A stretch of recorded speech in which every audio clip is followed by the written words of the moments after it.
people in our program, the whole development aspect, the weight room with Luke Day, the training room with Clint Haggard, nutrition with Yimi Rodriguez, character development with Derek Moore. We've got a great thing from all across our building that's into developing the total player and total student athlete, and those guys are great examples of that as well. And we're not perfect. I understand that, but when you talk about the culture that we have in place, it's hard to argue with the results from their development standpoint. Okay, we'll go straight down this middle aisle. Hey, Coach. Emily Grace McWhorter from The Next Round. How do you balance trying to turn the page on last season's success while still trying to emulate some of those elements that brought it? Yeah, thanks for the question. You look back at last season, and there's a lot of momentum going into this season because of what we did last year. There's no question about it. And we have a lot of guys coming back. But I would say a few things, Emily. One, it's realizing that just because it happened last season doesn't mean it just automatically happens this year. I mentioned it upstairs with the electronic media, but there's plenty of examples of teams across the country every year in college football that they're getting pumped up all summer long, and then they go out week one and get smacked in the face and never recover. I mean, that happens every year, and it's because just because it happened last year doesn't mean it happens this year. And for our team, it's making sure our guys realize all the work that went into 2024. It's going to take all that and even more for us to go where we want to go in 25, building on the things that we did last season without a doubt, but then looking back at the things that we didn't do well and making sure that we improve those, because, people want to talk about the close losses that we had last season, a 2-point loss to Alabama, a 3-point loss to LSU. I realize that, but nobody wants to talk about the 4-point win against Old Dominion. And then we had a 3-point win against Clemson and a 4-point win against Missouri. So understanding that in this league, like every Saturday is a battle, and it's a fine line between winning and losing, and understanding that we got to be doing every little detail, every little small thing, even though they're not small things, to get where we want to go next year or this year. Okay, we're going to stay in that same section in front of me, about midway back. Hi, Coach. Travis Brown, KBTX.com. Moving to Ben's question, what is it, do you expect other coaches, other programs, when an enforcement comes down from the College Sports Commission, to actually do what's best for the sport as a whole and not just work in their own interest? Yeah, I would hope so. I think every coach that's going to stand up here this week, and every coach across the country would say they want their program to be successful, but I think we all want college football and college athletics to be successful without a doubt, and doing what's right for the betterment of the sport. And all I meant was, to Ben's question, was if there's rules in place that we all agree on, and someone doesn't do what they're supposed to be doing. This is 20 years ago with NCAA rules, or now with Rev Share and the clearinghouse and all that as well. There just needs to be some teeth to the enforcement. Otherwise, nothing's going to change, and we're going to be right back to where we were. Okay, we'll take a question right here up front. Hey, Coach. Dave Shumate from the SEC Unfiltered channel. I used to work in college football recruiting personnel side. I think we actually briefly worked together at Georgia your first year. But in my opinion, we've ran some stats over on my end. Majority of the misses in college football, you told me if you agree with me or not, are on the personal character, football character side of things. You guys have a retention rate that's much higher than a lot of other teams. Is there specifically something there? To Chris's point a little bit back there, he talked about development, but are y'all doing anything that you feel like's cutting edge on the front end of evaluating this kid's why? Is he a great teammate, or is it kind of just coming in and he's by osmosis blending into your culture already established? No, it's a great question, and it's a lot of that for sure. You want to make sure that you're bringing the right people into your program, and it's harder than ever to do that. The amount of time that we as coaches are all out on the road recruiting, it's limited. And particularly for a transfer portal guy goes in the portal, and we may recruit a guy in high school for 3 years, guy goes in the transfer portal, you got about 6 hours to get him scheduled and get him on an official visit because other people are. So doing as much research as you can on guys. And then probably in a lot of ways, and I'm talking portal specifically now, when a guy comes in on a visit, I've never coached in the NFL, but I think it's very much probably like a free agent visit in the NFL where you're trying to find out as much about this guy while he's on your campus. It's recruiting, don't get me wrong, but it's making sure that he's a fit for you, and you're a fit for him without a doubt. There's no question about it. I think it goes back. Guys have to choose to come to South Carolina or whatever school for the right reasons. And there's a money aspect involved now that hasn't been there before. I get that. But if that is the only reason, they're probably going to be in the portal or looking to go in the portal every single year. And we've got a lot of guys at Carolina. Our retention rate is strong. I appreciate you saying that. And we've got a lot of guys that came to South Carolina for the right reasons, because of the culture, because of the people that we have here. But it's hard. We've not done great on some guys as well that we've brought in that didn't work out. But I think if you just rely on bringing the right people into your program, being willing to walk away from guys that don't fit. And I rely on our players a lot too, that we've had guys on our team that have come to me after we've brought somebody in on a visit and have said, coach, like, he ain't going to fit what we're about. And we've walked away, from guys being willing to do that, because now more than ever in college football, I think culture is more important than it's ever been. And you screw that up, it can torpedo your entire team pretty quickly. Okay, we've got one final question over on our left-hand side, about 3/4 of the way back. Hey, Shane, Connor O'Gara, Saturday Down South. You consume this stuff. I mean, what's been said and written about Lenoris in the offseason? What's been your perspective on seeing those conversations? I think Lenoris, it's exciting to see that. You're talking about a guy that is very humble, very hardworking, and has not changed. I mean, it is what it is. His life, his world has completely changed from last year at this time to right now because of what he did last season. But he's got a great family around him. He came back in January knowing the things that he needed to work on to get better at. He's done a great job of working hard and improving, all while, staying grounded and staying the same person.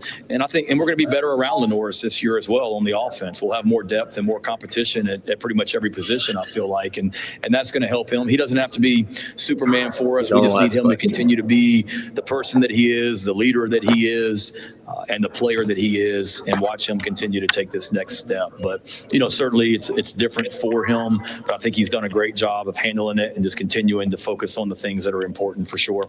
Yep. Coach Beamer, thank you for your time. Thank you. You guys have a fantastic week. Thank you. All right, welcome back in. Again, we're live from Digital Drive here at SC Media Days. That was Coach Beamer speaking in the main ballroom down there below us. We'll come back. We'll react to what he did have to say as the halftime show now rolls on from SC Media Days here on The Game.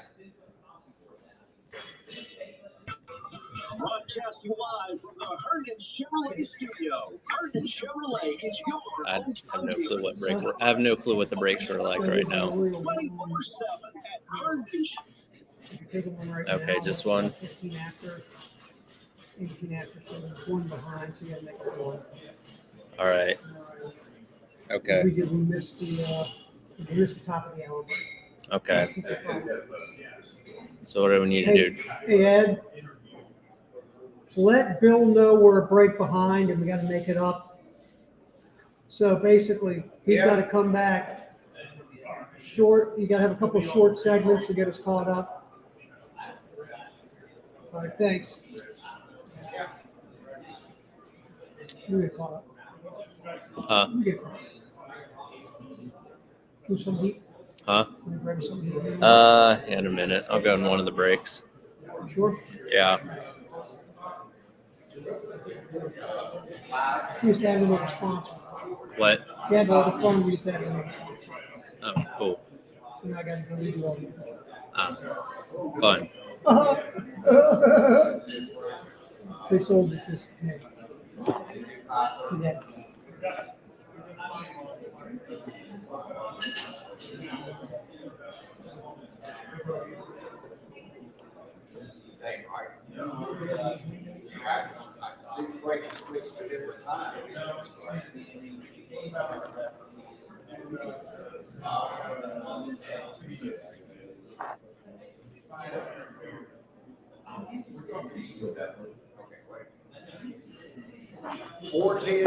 Our time. Oh, I didn't get the horse.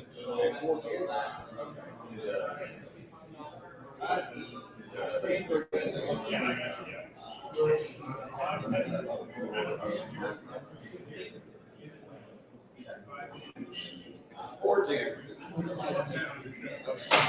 I'm also waiting on AAA. We might be adding another AAA race. So we can add something. Okay. We don't turn down money. No. but No. it's a big convenience. So we have to redo everything. Perfect. I did one set, did not AAA, and I did AAA. Yeah. So you start with cabinetry company. It'd be nice if they just Yeah.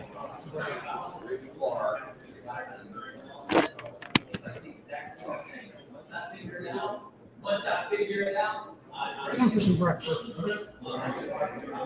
What?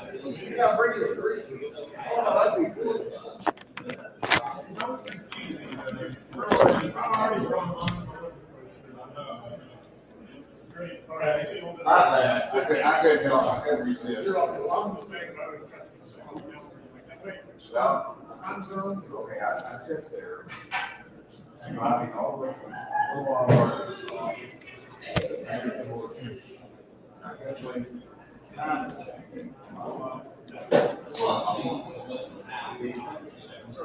last night, I thought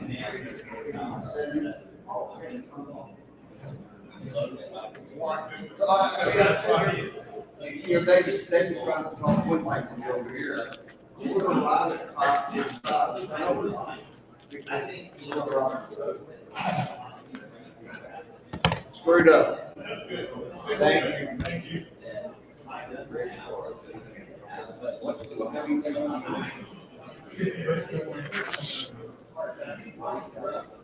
just looked under the order. I just looked under the order. What? I let him know we're behind the brakes, so he can do 2 short segments at a time. All right. And I got it caught up. Check out the breakfast. Look at our breakfast. If you need something, let me know. I'll be back. Getting scared. See what? Until I can figure this thing out, how I did figure out how to do it. I got that. But I want to play 20 minutes for it.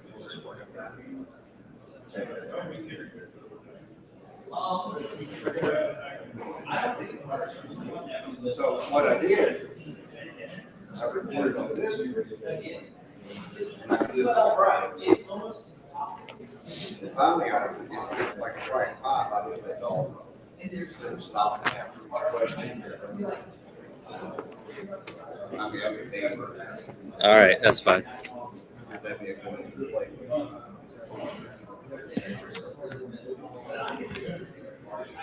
All right, welcome in. It's the halftime show. Bill Gunner live from, you know where I'm from. I'm in Columbia, South Carolina here at our studios, but we have sent Tyler Head to Atlanta to hang out with Jay and Terry and Elijah. And as you just heard there, Shane Beamer taking to the podium, and we're gonna do some technical things behind the scenes. He's like, man, very short segments. That's kind of the way we got to do to get caught up around here. But Tyler, you had a chance there to hear some Shane Beamer, and we'll get to that. But first, it's about 24 hours you've been over there in Atlanta. You're staying over there. You get experience. Yep. How so far today has been your experience of SEC Media Day? A first timer. Listen, Bill, you know I'm a very organized person when it comes to laying out shows and doing all this stuff. This has been chaos from the jump. So I'm trying to settle in here a little bit. This is a little bit outside of my comfort zone, but we're doing okay, trying to get the audio stuff done so we can use it for the shows, for our show going forward, and obviously for Jay and Terry coming up later on today. But I'm settling in. A lot of everybody's here. I mean, obviously you see people that you see on TV and podcast and here on the radio and stuff like that. So cool to see these people. Got to talk to some people already this morning and just kind of schmooze a little bit everybody who's anybody that covers college football is here. And as always, if you want to check it out, you can go to our live stream, go to the Game TV Radio on YouTube. You'll be able to see Tyler. He's got a great background there, great setup, and we'll talk more about that here as we roll through. Again, a lot going on, so it's going to be a little choppy here for about 35 minutes, but we're going to get you through and discuss a lot of this. You're listening to Tyler Head in Atlanta, Bill Gunner here in Columbia, and producer Ed Bird. You're listening to the Halftime Show.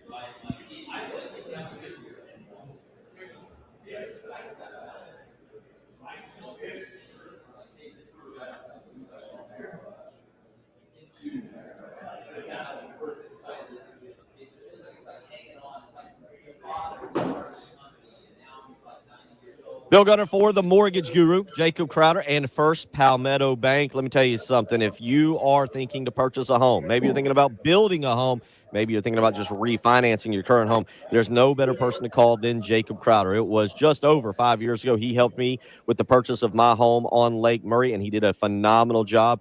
Find out for yourself. Give him a phone call today. 803-719-1005. Again, that's 803-719-1005.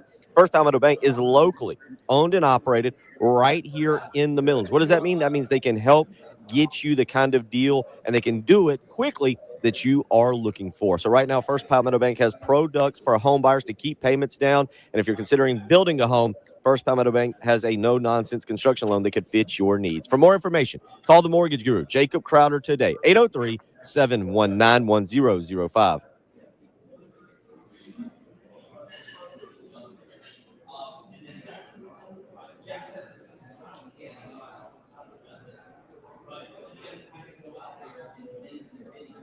So we got to take another extra break. Is that what you're telling me? Oh, so no. Okay, so that'll be the 30 break. All right, I got it. Okay, yeah, that makes sense. All right. I'm used to being able to see this in front of me. It's confusing when I can't.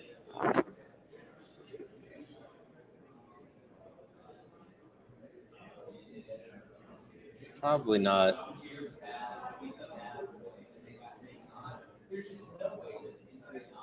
Let me know when Dave gets all those cuts in the drive.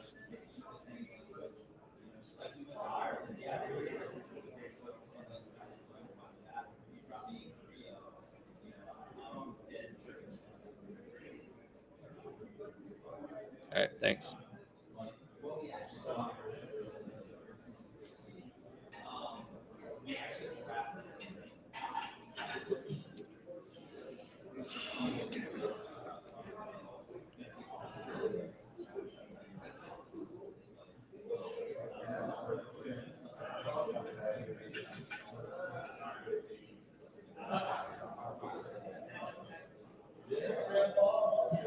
Hey, what's up? Sorry about that. No, it's all good. It's this whole day's. She was just getting on my ass, so I Yeah. gotta get this thing up. I feel like this whole day's been kind of a mess. Yeah, it's been crazy. Who would have thought the North Sellers was the biggest crowd over there? Yeah.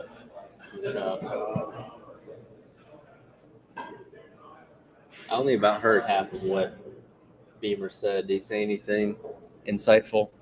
I'm trying to think what else he said besides phase on. I just put a transcript up. Okay. So that might help. I got it's uploaded on YouTube. Okay. So yeah. Phase on was really the main thing, to be honest. The rest of it was just Gotcha. nothing too crazy. Nothing groundbreaking, I should say. Yeah. So, is it cool if I hop on? Yeah, that's fine. Yeah, I'll let Bill know. Yeah. Oh, I didn't know you guys. Yeah, it's the halftime show now. my Yeah, bad. you don't Okay. have Okay. you don't have to. Yeah. Okay. Yeah, I forgot. Yeah, I know it's Yeah. 12:30. Yeah. All right.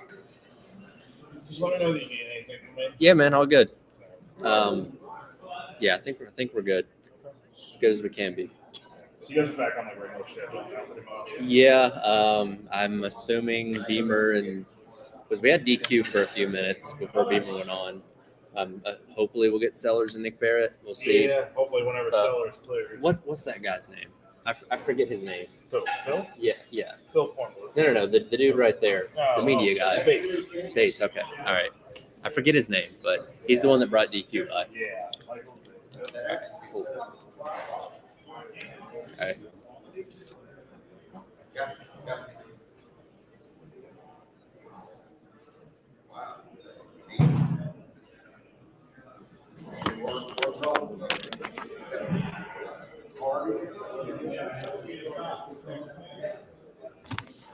just pop it out.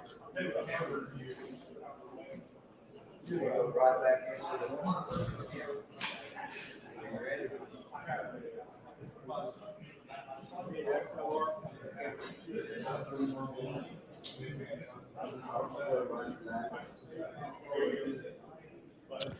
12:30. Actually, about to be 12:31 on your Monday afternoon. Tyler Head live from Atlanta. Bill Gunner right here at our beautiful studios on Gervais Street. And again, we're going to do another very quick segment, and then it'll be business as usual for us. Chris Doering, former Florida wide receiver and now SEC Network analyst, set to join us coming up at about 1:40 this afternoon as well. And Tyler, just quickly, because we're going to cover more of it when we come back in the next segment.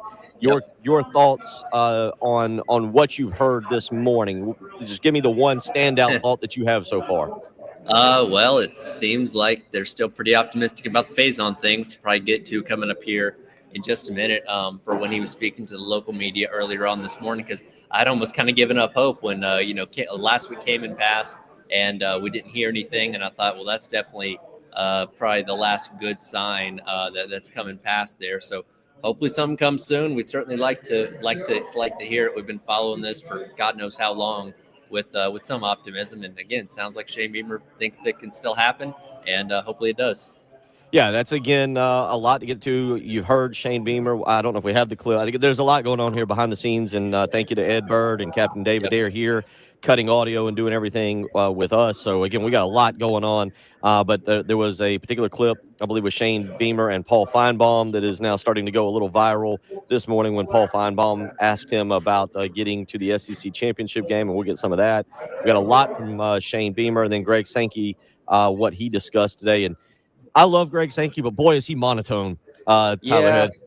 I think some people on the live stream, the text line, referred to as a eulogy this morning that he was delivering. And look, he's very long-winded. Obviously, his opening statement, I think, went for like 25 minutes or something like that before he finally started answering questions. But yeah, he doesn't generate the most excitement, I guess, when it comes to him actually talking.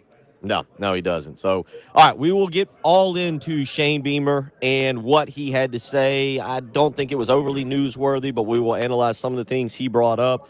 We will get more in depth on what Greg Sankey had to say.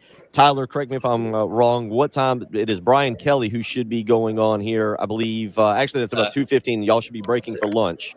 Yeah, Kelly spoke at about 11. Okay. So we have Kiffin and Clark Lee later on today. That's right. That's what delayed Shane Beamer to 11:45. So Kiffin and Clark Lee, both likely to be very boring. All right, we'll take a break. We'll come back. We will really start to break down and let you rehear. If you're just tuning in, you just get in the car to go to lunch, we'll start to let you hear some of the things that Shane Beamer had to say when we return. You're listening to Tyler Head, Bill Gunner, live from Atlanta at SEC Media Days.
Neil said, how bad is it if I was really saying that?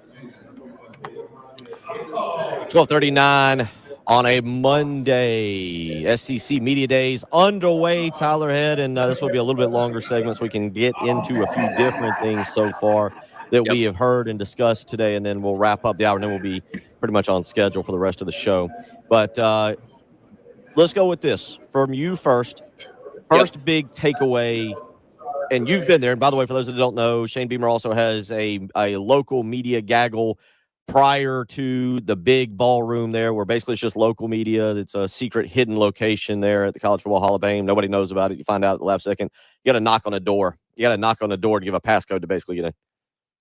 Exactly. So between that and the ballroom, what has been your big takeaway from Shane Beamer today?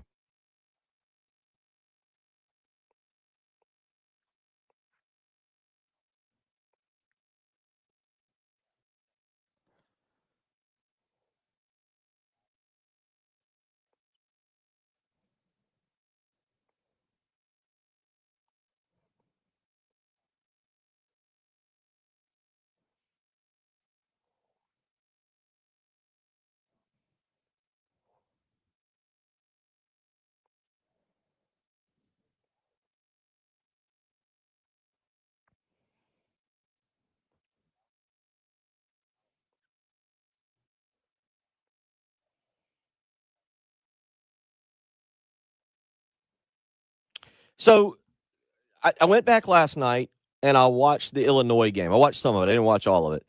And I want to revisit that maybe later on today. I forgot to put that to you, but I want to maybe tomorrow or something. But here's something that I'm noticing. I continue to notice, and I've talked a lot about this when I was on the early game. I feel like I'm watching the maturation of a head coach, of an SEC head coach, right? You got to be a different level of mature. And there were times early on, I think in his career, that maybe Shane Beamer didn't have that figured out quite the way you'd want him to, quite the way he'd handle it. I'm not trying to make fun of him, but there was an internet thing that basically called him the happy clapper. I think that came up after the Tennessee game up there in 01. But Shane has had to grow into this position.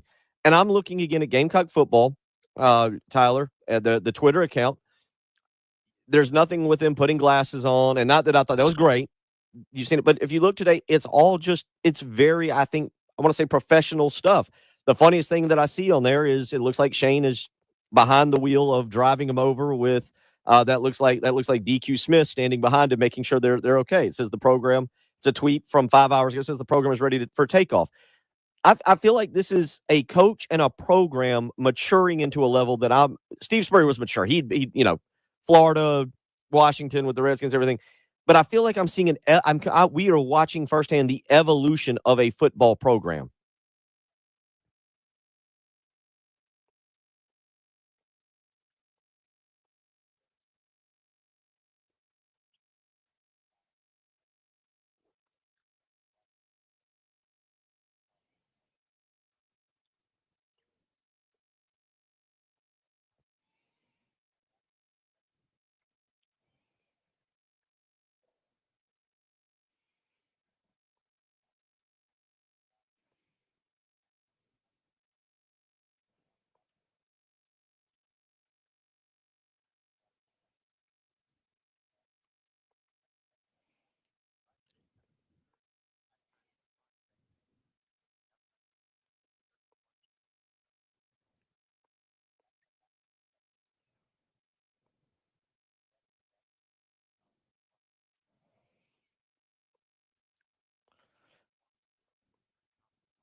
Yeah, and don't get me wrong. I enjoyed everything from the glasses and get your swag on to the Office parodies to the Full House and everything they did. I thought they were all really good. But I think to me, it's different because it is the new age of college football. And South Carolina has a 5-star in Justin King who knows how to accentuate the program and show off the creativity and the fun that they have while also showing off the work that they have.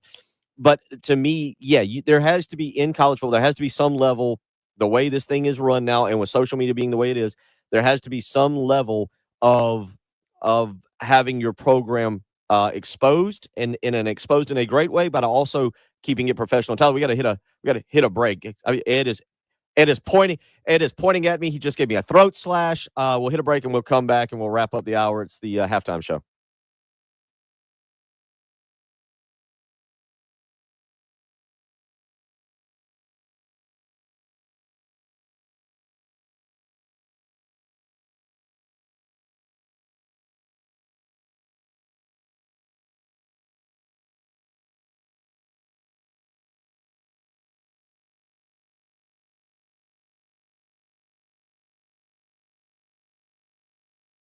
Our friends over at Game Day Men's Health can help you as a man reclaim your vitality by optimizing hormone levels. They specialize in All right, a lot TRT, going on or this testosterone week here as we are replacement therapy, live from will help SEC boost your Media Days, and we got plenty of big interviews coming up for you throughout the day. We will continue to work on. Shane Beamer will be joining us this afternoon between 3 and 6. No exact time on that, but continue to listen today. Also, coming up later on this week, or coming up today at 1:40, Chris Doring will be joining us, myself and Tyler, for a great segment with him. Coming up on Wednesday, Greg Sankey will be joining Jay and Terry at 3:15. So make sure you mark that on your calendars, 3:15 coming up. Also, later on today, we'll be hosting a few more South Carolina players. You've already heard from DQ Smith, and we'll replay that interview here in just a little while for those of you that missed it. And College Football Playoff Executive Director Rich Clark tomorrow morning with Tyler at 9:40.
All right, next hour will be more normal.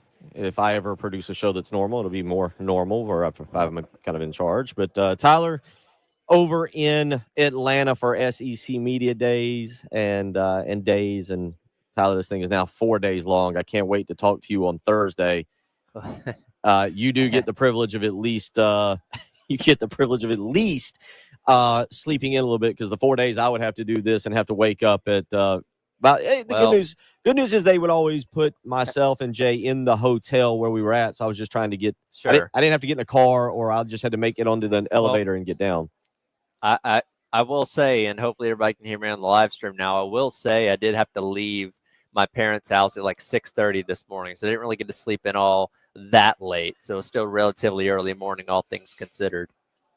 No, that definitely makes it a little bit better, but you're right. By day four, let me tell you, doing the 6 to 9 show, especially people, I don't think, sometimes I think you realize it, but you don't realize it. Like, we were in Nashville 2 years ago. I've been in Birmingham before, where you are an hour behind. Yep. That throws has you off. that has you getting up at basically 4:30 to be at the table by 5. That definitely can be a little bit of an issue. So, with all that being said, your first experience so far, you mentioned it. Garrett Nussmeier, I believe, is either making the rounds with the media folk, or he's already done it. But I did see some tweets. Again, I know they went earlier, but like I saw Brett McMurphy putting out some stuff talking about the SEC is the toughest conference in football. I don't care what anybody says. Again, that is Garrett Nussmeier. And I say that because I feel like, Tyler, by the end of the week, you're going to be ready to just slam your head into the table when somebody says that. Yeah, well, it just means more, and that's plastered pretty much everywhere around here. Yeah, I'm sure I'll get my fill of it over the course of the next couple of days. Best dressed, by the way, so far, I think I'm going to give to Diego Pavia. He was just a couple tables down for me doing an interview a couple minutes ago, and he looks like a quarterback that's getting paid a lot of money to play in the SEC this year. So he's my bar right now for like most style for this week. I'm sure I'll see plenty more as the week goes along, though. Well, I got a feeling Diego Pavia. We've said it, and again, the best way, for those wondering, like on the SEC network or stuff, they don't have the players do not take to the main podium.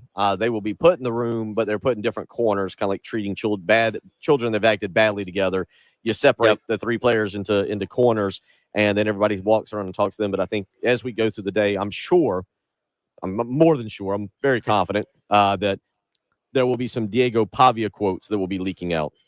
Yeah, I'm sure he talked to whoever those people were for a good long time, and obviously he's a good interview, as we know from his appearance on Bussin' with the Boys. So maybe we'll get some good stuff. I'm trying to stay on top of it as much. It's a little bit harder when you're here and everything's going on, as opposed to like when I'm sitting in the studio and kind of scroll through Twitter. A lot easier and listen to things and all that kind of stuff. So I'm trying to stay as up on everything as I can while being here and it all taking place behind me. 803-404-6100. Again, we'll get a lot into the next hour and reviewing and letting you listen to what Shane Beamer had to say. If you were busy, you had not had a chance to listen. Again, the main takeaway from me is this program continuing to mature. Football today, the college football game is different in 2025 than it was in 2012, 2011, 2010, when Steve Spurrier was going over there. And I think it has to be run differently. And I think you're seeing South Carolina really being close to the front of the line on knowing how to run a football program, both through social media and listening to Shane Beamer today. Very professional speaking, everything you want your head coach talking about.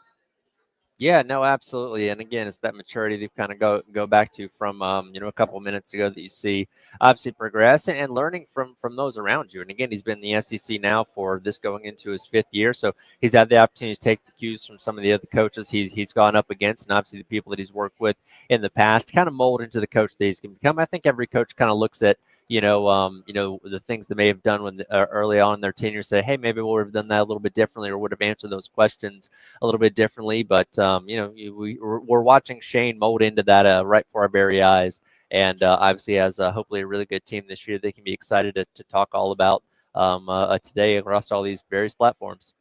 We will break it all down for you coming up over the next 2 hours. Chris Doering set to join us at 1:40. The way this thing kind of works, you never know. All of a sudden, somebody could stand next to Tyler and be ready to go on, and we will have an impromptu interview. But stay with us throughout the day. live coverage from SEC Media Day, specifically today, the Gamecock Day, Shane Beamer Day. We will continue to talk about it. Hour 2 on the way.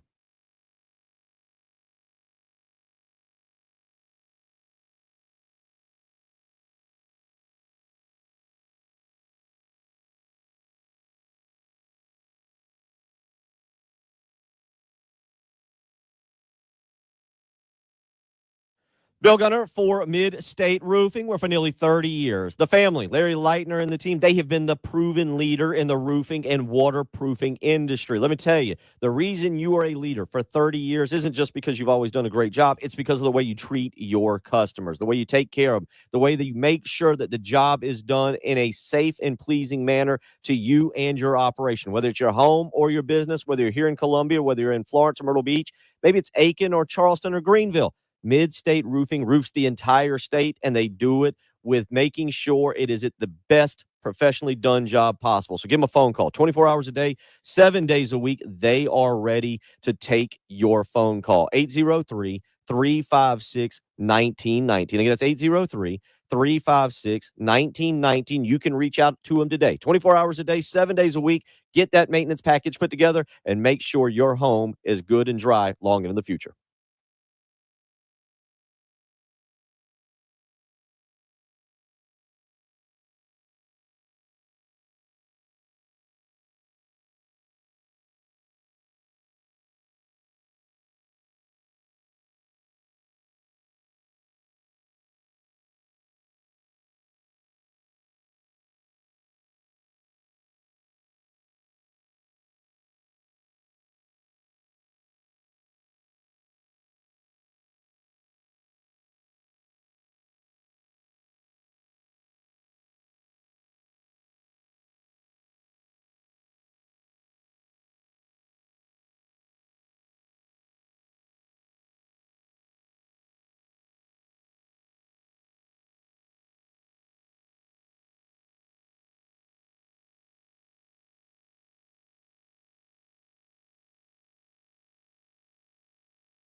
That just because it happened last season doesn't mean it just automatically happens this year. I mentioned it upstairs with the electronic media, but there's plenty of examples of teams across the country every year in college football that they're getting pumped up all summer long, and then they go out week one and get smacked in the face and never recover. I mean, that happens every year, and it's because just because it happened last year doesn't mean it happens this year. And for our team, it's making sure our guys realize all the work that went into 2024.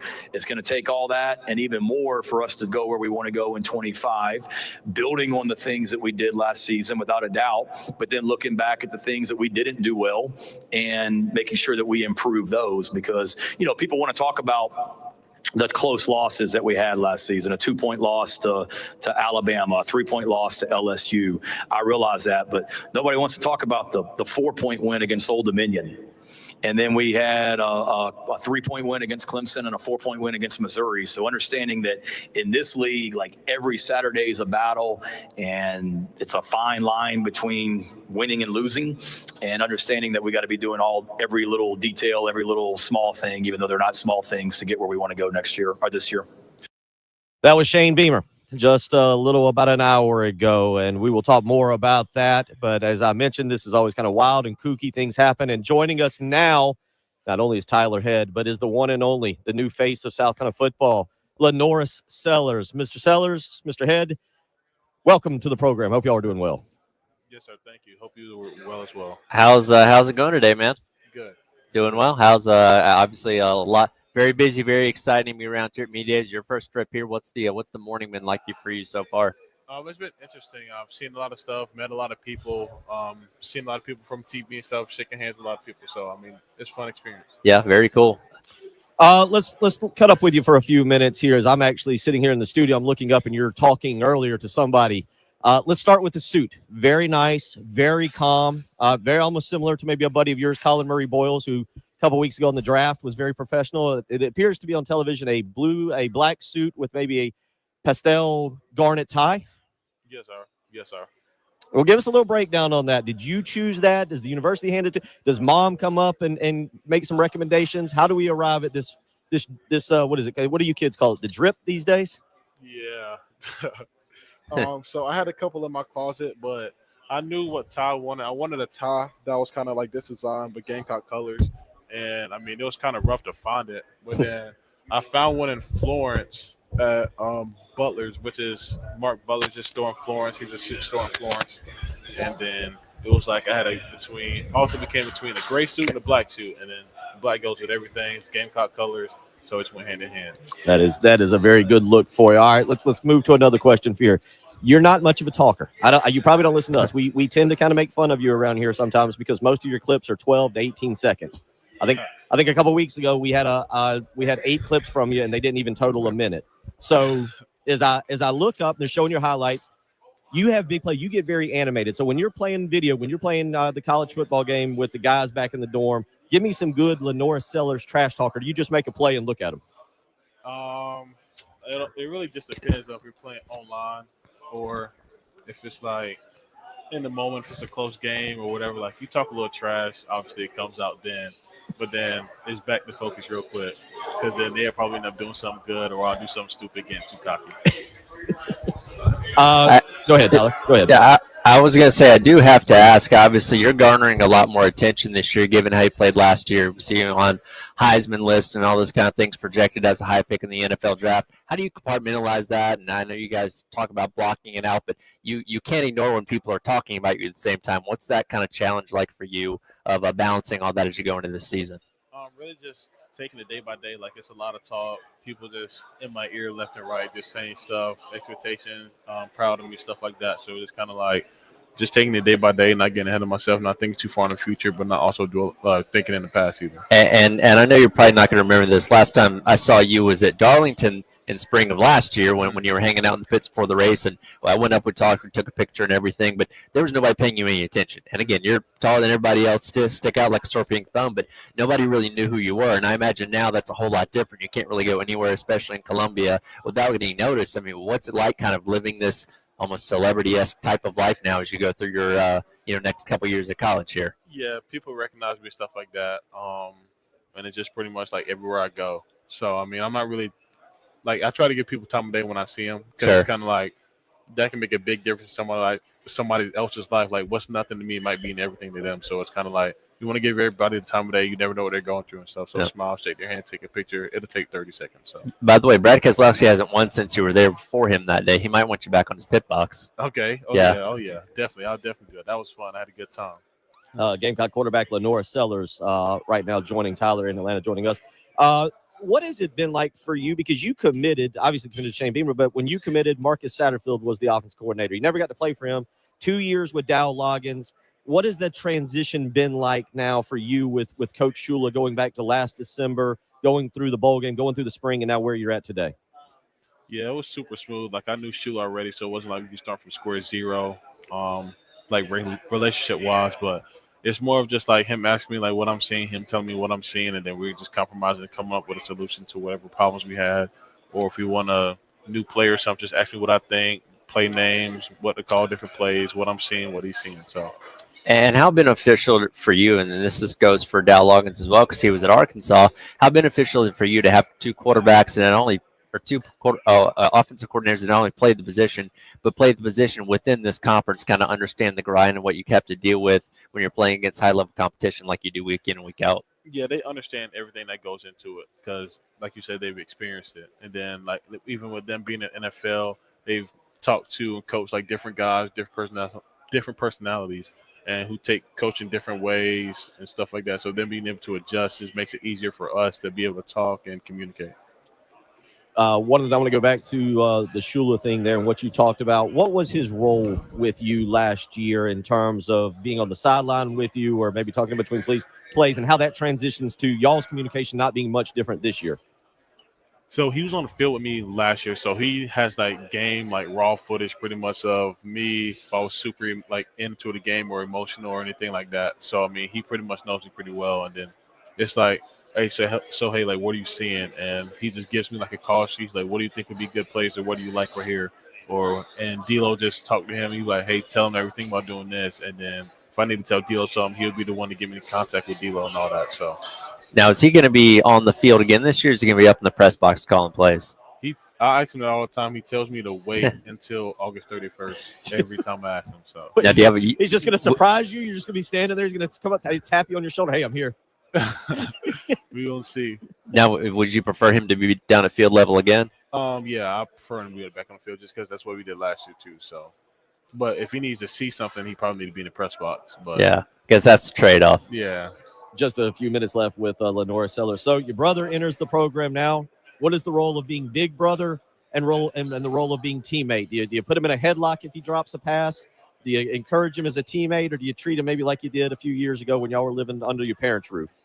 When we're on the field, like actually doing football stuff, I'm treating him more like a teammate, just letting him figure out his ways. Same thing if we are lifting weights or anything, just treating him like a teammate. If he's struggling, I'm not gonna go and like pick it up for him and like do it for him, but I'll be there supporting him.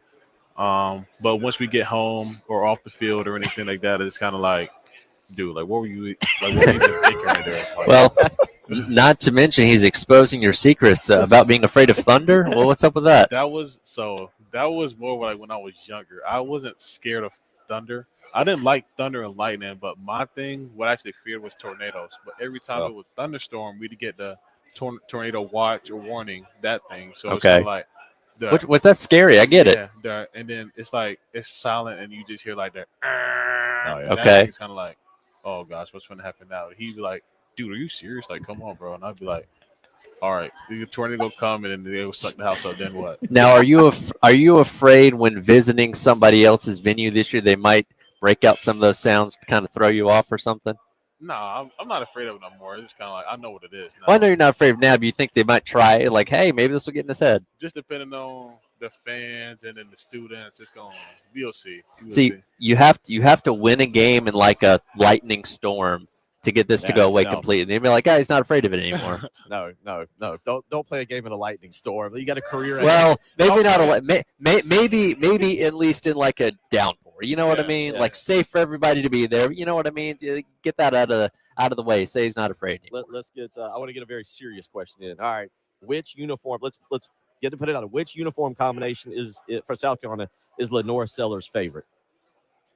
Depends on the time of the game. At night, it's all black, Okay. but I like the all white as well with the white face mask. That was a good one. All right, let's take you back. Clemson run last year. The Clemson run to wins the game. Walk Tyler and I through what you saw, how you remember that play. I remember it being man coverage, and then they had a QB spot. I saw the QB spot, and then he dropped out. Then once I stepped up from the wide rushers, I stepped up again, and I looked down, and it was just green grass. So then I took it and ran, and then I seen the QB spot, but then offensive line blocked him, pushed him, and then he dove on my left side. So I saw him fall, and then out my right peripheral, I saw another player who probably would have tackled me fall because the dude who dived at me hit his leg and he fell. And then I saw a couple more clips in the finish, and I saw our guys block him. Then I saw the end zone. So in that comment, you said I saw a lot, and I know we made a big deal of it. I don't know if you laughed in the dorm or you laughed. Was there a difference in wearing the goggles against the contacts? I mean, was that you again right there? You just said I saw. Was there a difference for you? Yeah. I mean, you can definitely tell. It was kind of like more like. Because the goggles is kind of like if the sun was beaming on them, it was kind of like the goggles gave a shade to my eyes. But then with the contact, it was just kind of like you could see all the sunlight. It was everything was like super bright, and you could just like see more, but not like see more, if that makes sense. Yeah. Gotcha. Do you have a preferred name for that play against Clemson? We call it 3rd and Sellers because it was 3rd and 16, which of course is jersey number. Do you have a preference for what people call it? Nah, I like what you just said. Just like. I mean, everybody thinks that the Clemson game is just 3rd and 16. I like that too. So yeah, I mean, it's just perfect, right? Right after this interview ends, you better be on your phone with the NIL agent or who. They better TM that trademark that shirt real quick. We just require 10% of the cut. That's all. Yeah, I got y'all. We're poor radio people. Real quick, toughest player to play against in EA Sports college football for you on your team. Toughest player to play against on my team? Yeah.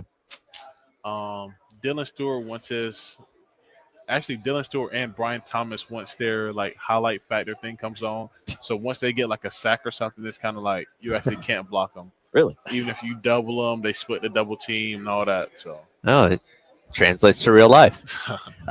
Quickly before we let you go here, one game. I know they're all important, obviously, and you get 48 days until Virginia Tech, but one game or a couple games that you're kind of focusing on or circling more than maybe some of the others on the schedule.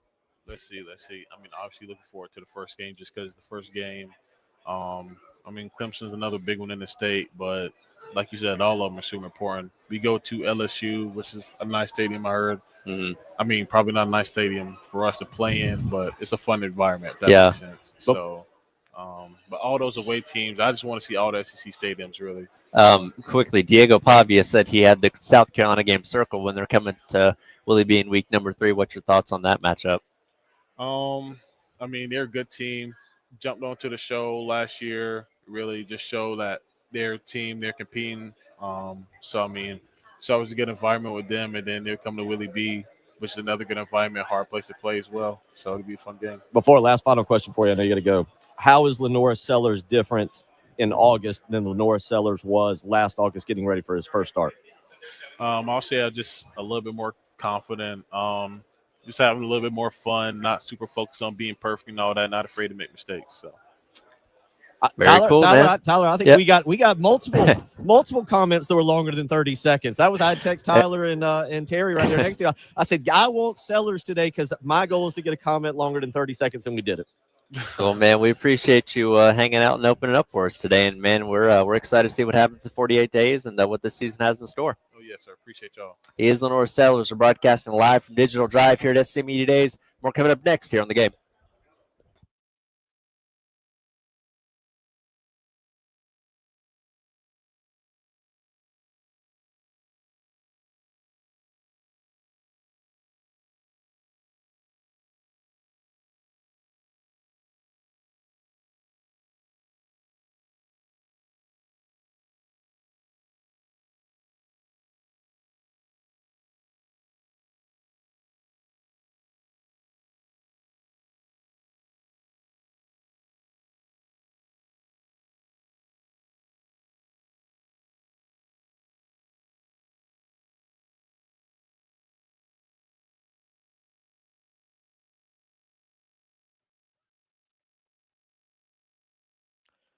Bill Gunner for Corley Pool Solutions, where they know they're not just maintaining your pool, they're maintaining your lifestyle. That's right. Your backyard pool is part of your lifestyle, whether it's having cookouts at night with the family playing in it, whether it's a Saturday afternoon laying around on a float, or whether it's Sunday afternoon, whatever it may be. Corley Pool Solutions knows that pool is part of your lifestyle, and they want to make sure it is clean, beautiful, and always ready to use. So give them a phone call today and line up your maintenance package. 803-445-8109. Corley Pool Solutions believes in providing the absolute highest quality swimming pool service at the most affordable price to you and your family. So again, give them a phone call today, 803-445-8109. It is more affordable to contact Tracy Corley with over 20 years of experience in the pool maintaining industry than it is for you to try and do it yourself. So don't wait another afternoon. Call Tracy Corley and Corley Pool Solutions, 803-445-8109.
1:20 on a fun Monday afternoon. You having fun yet, Tyler Head? How you feel over there? Oh, I've cracked open my first Dr. Pepper of the week. So Oh, we're rolling.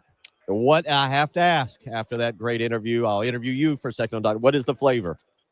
I'm at strawberries and cream. Yeah. How? All right. Give us. This one has become a little bit more out there. I don't know. It has. Okay. So, but is this your first ever strawberries and cream Dr. Pepper? I feel like I've had it once before, but it's been a while. So nice to get it back again. And yeah, it's delicious, as all Dr. Pepper flavors are. And my goal is to try as many of them as are available to me this week. Okay. There you go. Do they have a specialty flavor over there? Have you seen one yet? That is a brand new one. I haven't seen a new one yet. I'm sure they got the little fridge thing right across from me here. I just grabbed the strawberries cream because it was the closest one, but I'm sure there's some exotic flavor that I've never tried before that I can get to. There's a good chance by Thursday I will request you bring me several back of the different. We can always buy you never know what Dr. Pepper. I'm just kind of serious about what I'm about to say. You never know what Dr. Pepper over there. For all you know, you're going to get like a dill pickle type Dr. Pepper flavor. You didn't hear about when I did that the one time, did you? Dill pickle flavor? Yeah, made my own. Because we do our shows at Firehouse. They have they have the Coke Freestyle machines, and it was recommended to me by somebody like, yeah, take the pickle spear out of your Firehouse sub and drop it in your Dr. Pepper. Okay. And I was like, all right, I like Dr. Pepper, I like pickles. So I did it, and it definitely gave quite an interesting flavor. I don't know if I'd go back and make it again, but I wasn't offended by it. Okay. It appears dill pickle or jalapeno something is the new flavors of the year. So you never know what's going to pop up over there in the Dr. Pepper fridge. And you'll keep us updated on that. There's a lot of things you have to keep us updated on. I will drink as much Dr. Pepper as I can this week, I promise. You'll transition on about Tuesday afternoon, Wednesday to Sunkist. Okay, yeah, they do have that 7-Up, all those related brands. 803-404-6100. Send in your most off-brand soda that you like, whatever it may be, whether it's some kind of weird Dr. Pepper. You can go with I think Preston's favorite was Dr. Thunder from back in the day. Yep. That was the Walmart brand of Dr. Pepper. I grew up on Sam's Cola as a kid. Yep. We rarely ever got actual Coca-Cola. That was a special occasion if we did. So yes, I'm very familiar with the cheap off brands of sodas. 803-404-6100. Send in your off-brand soda that you prefer, maybe on a road trip or something. Thank you to Lenore Sellers. Thank you to the University of South Carolina for just great. Having him on. Yeah, your thoughts on what you heard him kind of explain. A couple of what I will say factual, actual content that people might want to hear, and then we got to some of those. Let's start with the factual, actual stuff. The Mike Shula or the contacts and Gaga. What was it that stood out to you? I mean, it's all the things that you want to hear, right? That he's very comfortable with them, and obviously things are going in the right direction. And again, much like everything else with this team, until we actually see Toe Meet Leather coming up here in a little under 2 months, we're not going to truly know. But I imagine it's not going to look that much different. There may be some wrinkles, here and there that Shula wants to implement, but it's, the hope is that it's obviously going to be the same kind of offense that he was able to thrive under a season ago. We didn't really get a chance to ask him about his teammates necessarily, but and I'm sure he would have said, hey, everybody's doing great. Everybody's working hard, and we're obviously going to have a great team this year. But, I think the big question is, okay, what's the help around him look like this year? Because it's very easy to say that last year did not get quite the help that he needed in a lot of instances and was able to make do with what he had and still do some special stuff. But if you can have your teammates step up around you, that can obviously elevate this team to a whole nother level. And that's something I do want to come back to later. Shane Beamer talking about more talent around him. That does center, by the way. Tyler, I don't know if y'all mentioned this in the previous show. We do not have Shane Beamer at the main podium. Did not talk about Rasul Faison. He did with the internet gaggle. No answer yet. Basically did say something that I put on Twitter that you probably are annoyed with. I said that Faison Watch 2025 continues. Beamer did allude to the fact they are hoping for an answer this week, but I feel like he's been saying that essentially since January. Yeah.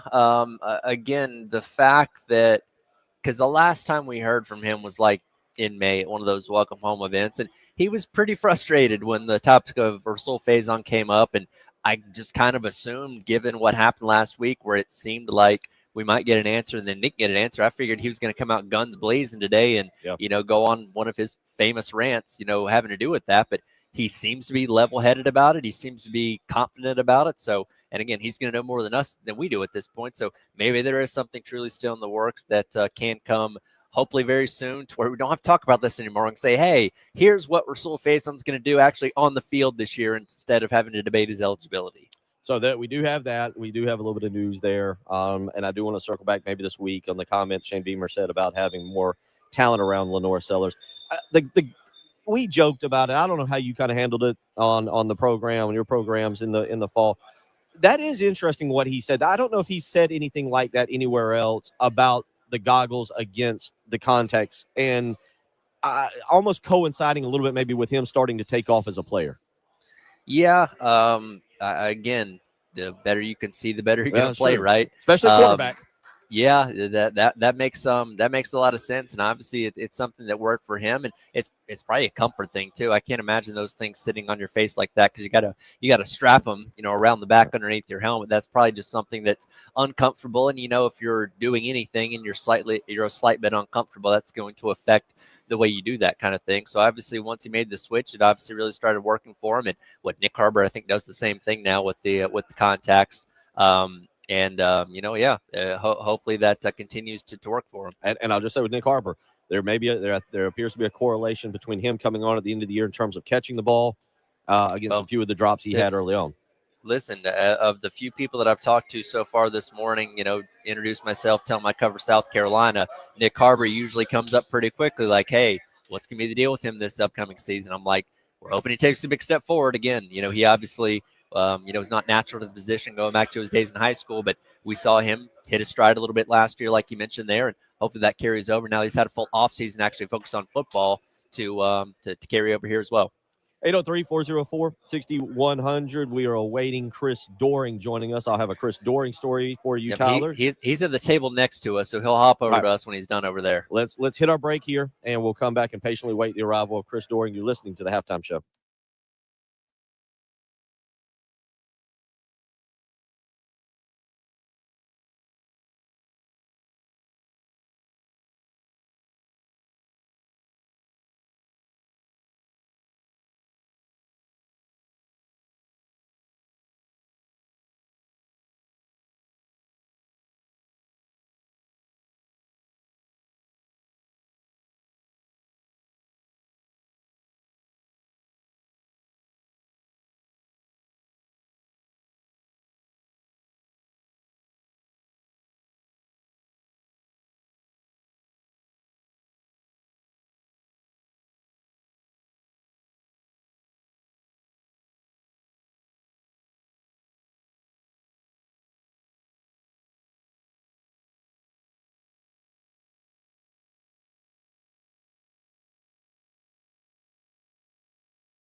1:33 on a Monday. Tyler Head live from SEC Media Days. I'm here in studio. Very quick segment here, and then we're going to be joined by Chris Doering of the SEC Network. And one of the things we're going to have to ask him, there's always something wild and kooky that breaks out over there.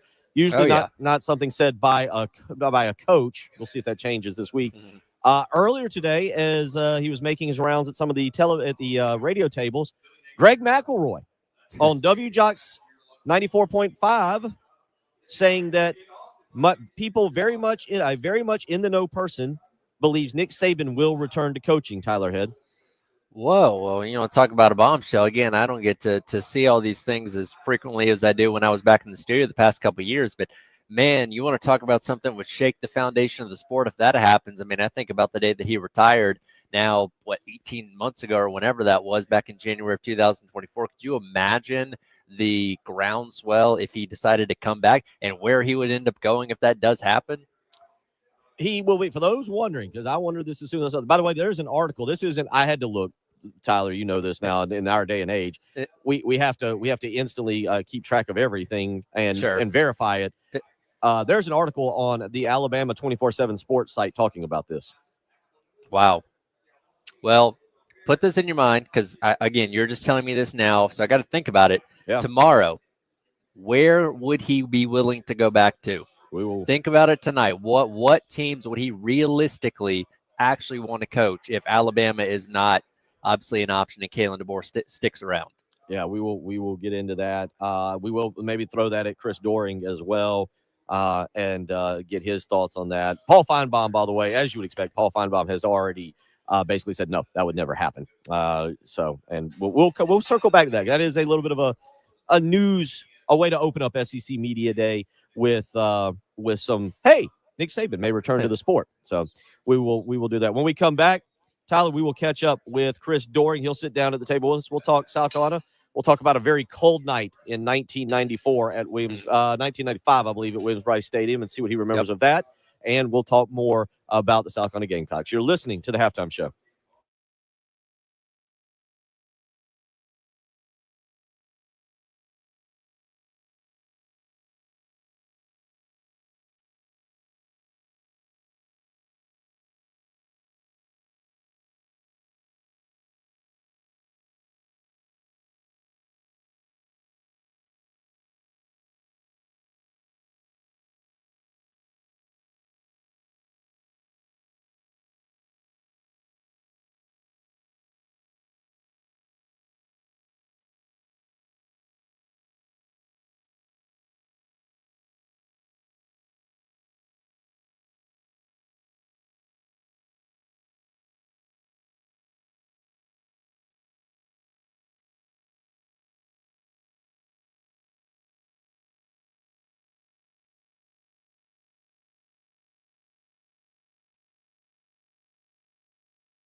1:40 on a Monday, a busy Monday, a fun Monday. You know what it is, Tyler? It's a warm Monday. And Chris Doring joining us. Chris talks to a lot of people. He probably doesn't remember talking to me. I've interviewed him 2 or 3 times. Okay. I do. Okay. 100%. So then you know the story I'm about to bring up that I bring up every time you come on, because it's a warm day today. November 11th, 1995 was one of the coldest football games I've ever attended. And Tyler, I go walking into Williams-Brice Stadium and there's a shirtless Chris Doring warming up. And I'm like, this is going to be a bad night. And it was a 63-7 bad kind of night. I was gonna say you could have told me a mid 90s Florida team rolled into Williams-Brice Stadium. I could have told you how that game was gonna go. I tell you what, though, man, there was a lot of energy in that stadium.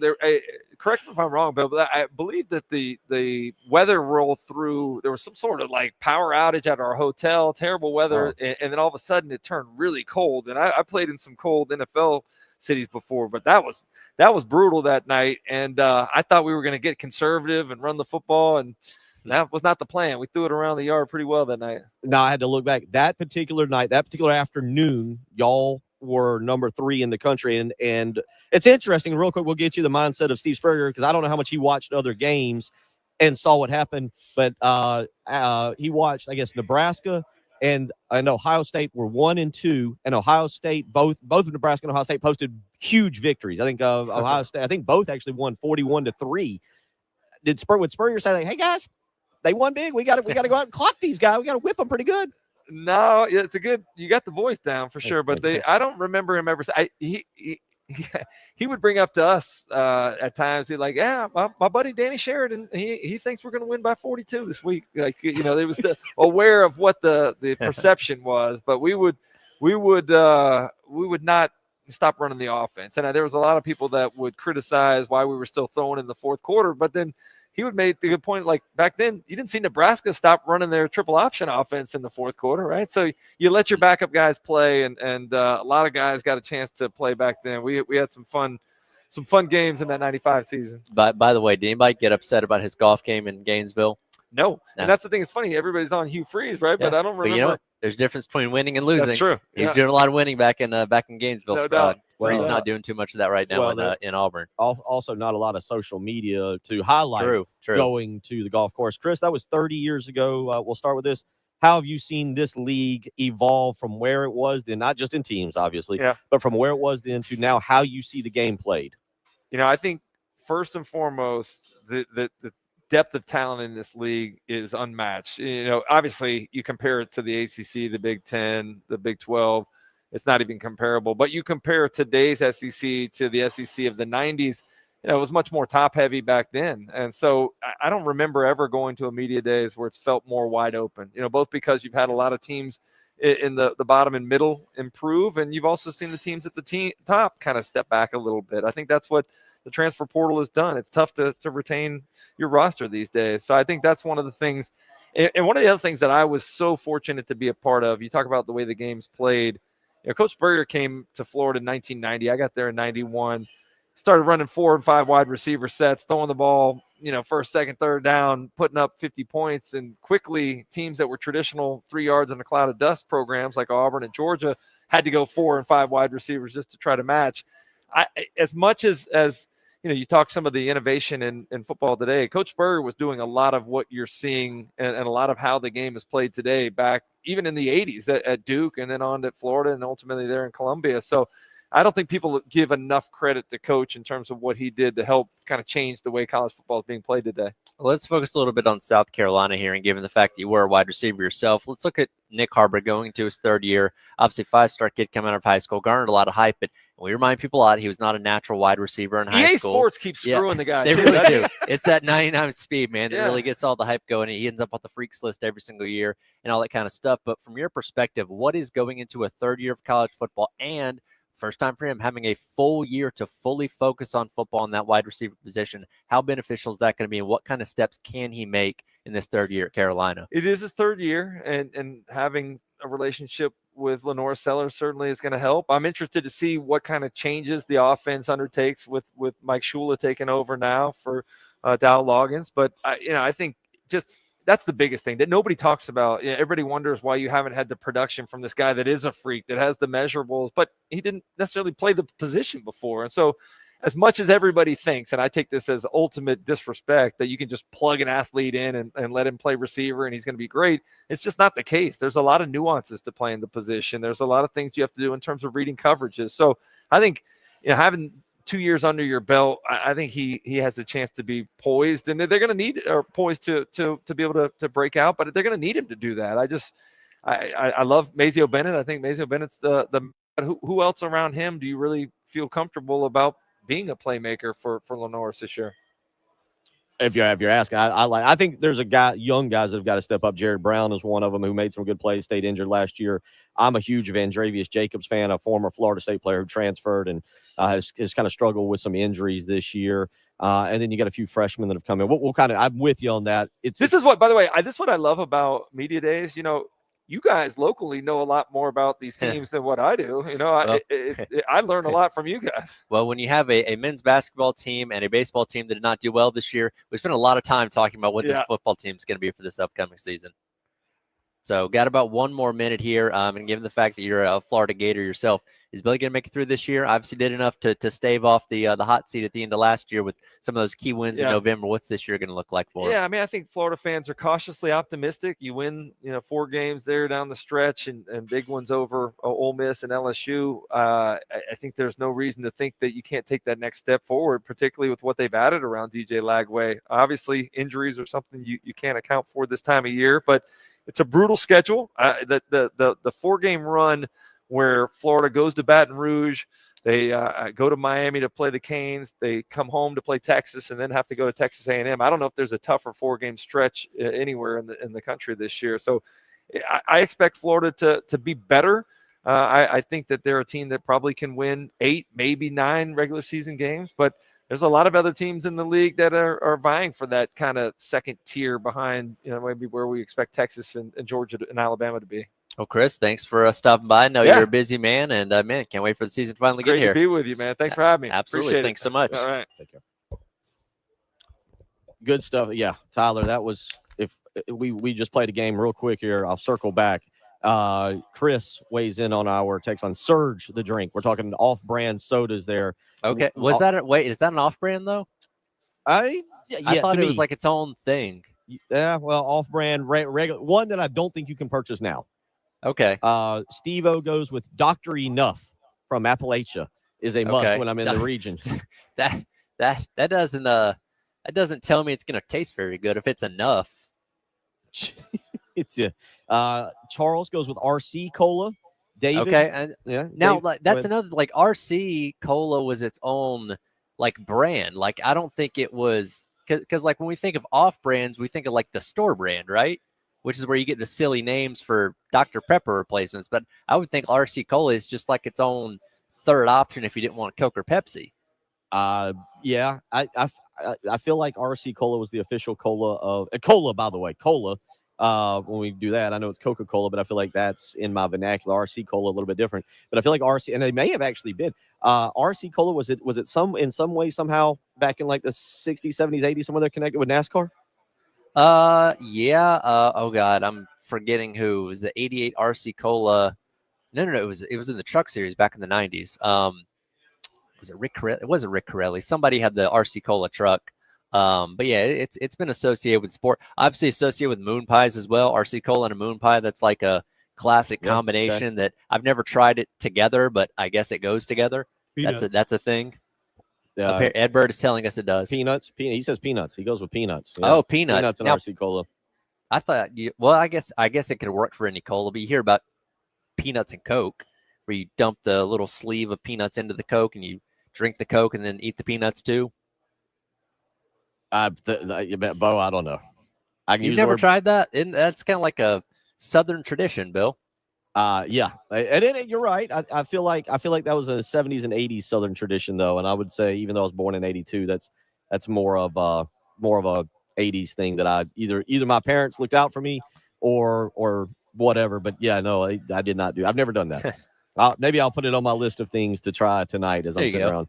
Watching. You're a grown man. You can make those decisions. finally out from under control of my father. Yes, it's good. Thank you for telling me all that. I'll get a few more here. I got two people weighing in. Cody. All right. Cody and David both go with MT Lightning or Mountain Lightning. MT Lightning was great growing up. Yes, that was that the Aldi brand? I think it was, because Mountain Lightning or whatever that was from Aldi. I drank plenty of that growing up too. Another text weighs in and says in Kentucky there was a soda called Ale 81. Ale 81. It's like a knockoff ginger ale. Okay, sure. And then Dr.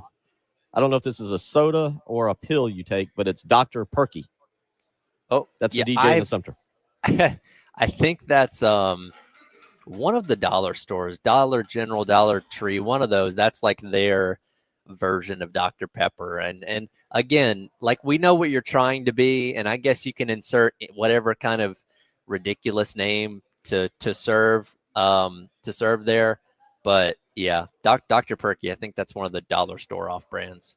We get another Mountain Lightning, Sun Drop from Billy. I believe we had a few Sun Drops. And now again, like, Sun Drop isn't like an off brand though; it's just his own thing. Yeah, I bought a case of Sun Drop a while back. Oh, okay, all right, there you go. You stick, hey, but it's because you got Sun Drop and Sun Kiss. Sun Kiss is orange. Sun Drop is lemon lime. Yeah, so I always thought Sun Drop was like a alternative to like a Mountain Dew. Okay. Because like you got Mountain Dew, you got Mellow Yellow from Coke, because Mountain Dew's owned by Pepsi, and then I think Sun Drop I think it's made by the same people that make Dr. Pepper, so it's like their version of it. It's not an off brand. Okay, all right. We got Dr. Mike always in. Dr. K by Kroger. Okay. So, yeah, keep them coming in. Yeah. I'll now ask this. The reason I started that conversation again, as Chris left, Tyler, you know the coldest game you've ever been to? Oh, coldest game. That is a good question. None that were like brutally cold. I can tell you the hottest game I ever went to. That was Georgia versus Troy, September 2014. It was at least 95 degrees with high humidity, and we were sitting in the section that I would sit in would be right there at the end zone at field level. No shade. When you kick off at noon, the sun does not go behind the scoreboard until about 3 or 4 o'clock. So I baked in the sun that day. Yeah. I'll say this. I think most Gamecock fans, if I was to ask you right now, would say, if you attended, it was Birmingham Bowl. That was a cold. They ran out of pizza. Things were freezing. That game is a traumatic experience for everybody that went to it, is what I've gathered from being here for the past 3 years. Because every time it gets brought up, you almost get like this 1,000-yard stare from people. Like, yeah, I was there.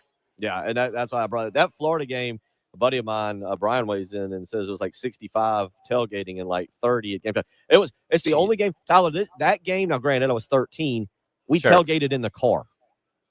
Oh, that's bad. It was cold, and I remember walking in. Yeah, and I walked in, and it was really, really cold. But I say that Birmingham Bowl, and sure enough, a couple, Nick and a couple people, John, or excuse me, a couple other people weigh in. Yeah, it was the Birmingham Bowl was cold. But if you got another one out there, Jacob weighs in with a good one on cold games. The 2014 game at Tennessee, that is the one that some people might be thinking about, where that was on November the 1st, and on Halloween, the night before, I was outside in shorts and a T-shirt and taking the kids around the neighborhood, and woke up, and I've got a story that I cannot tell on air as it pertains to my now ex-wife coming in the bedroom and saying it snowed outside, and me accusing her of being drunk at 8 a.m. and it didn't I didn't believe it until my daughter, my 3-year-old daughter, 4-year-old daughter walked in. I was like, oh, this happens. That was a cold one as well. All right. You never know what's going to happen when we're at SEC Media Days, but hour 3's on the way. One more hour. We may have another guest, but we will recap. Lenore Sellers, if you missed it. We'll let you try and hear some of that. Shane Beamer from earlier today. We'll talk more about that, and Greg Sankey. A lot to get to, Tyler. Hang in there. Grab another Dr. Pepper. Hour 3's on the way.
Test 1 2. Test 1 2.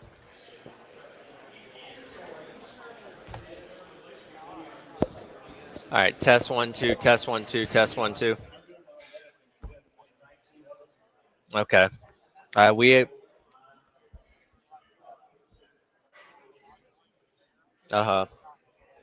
Okay. Yeah. We when Sellers sat down, I couldn't tell which one was his, so I started fiddling with all of them. So I may have turned myself up by accident. Thanks for cutting the Beamer stuff. That helped out a lot. Yeah. When I get done at 3, I'm just gonna go sit and try and knock those out.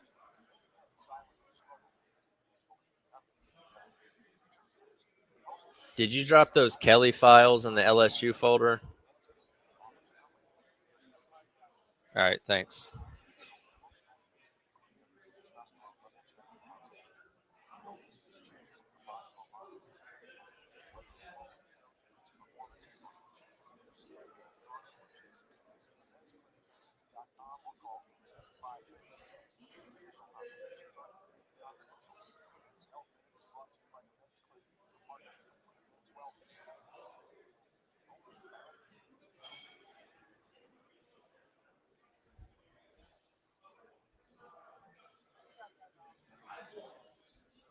Yeah, I got it. I'm writing out a list so I can send it to everybody.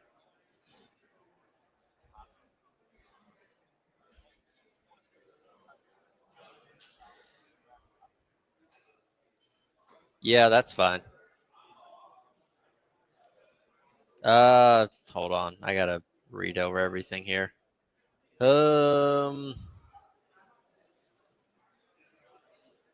I don't know. So with the number 7, where he talks about the 9-game schedule, he said, "Hey, I wish we played 10 games." I don't know. That could be interesting.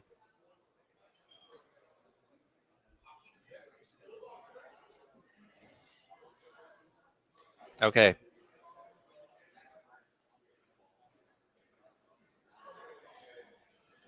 Okay, that's fine. All right.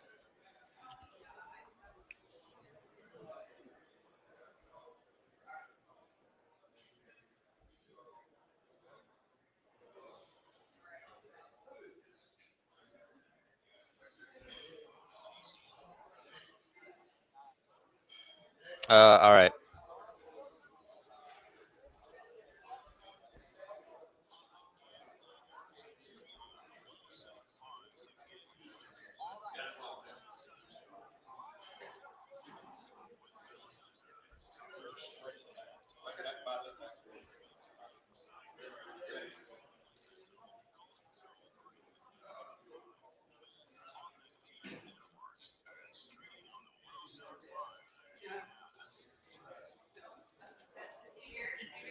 We say is going to happen and what we say is going to be enforced is going to happen and be enforced.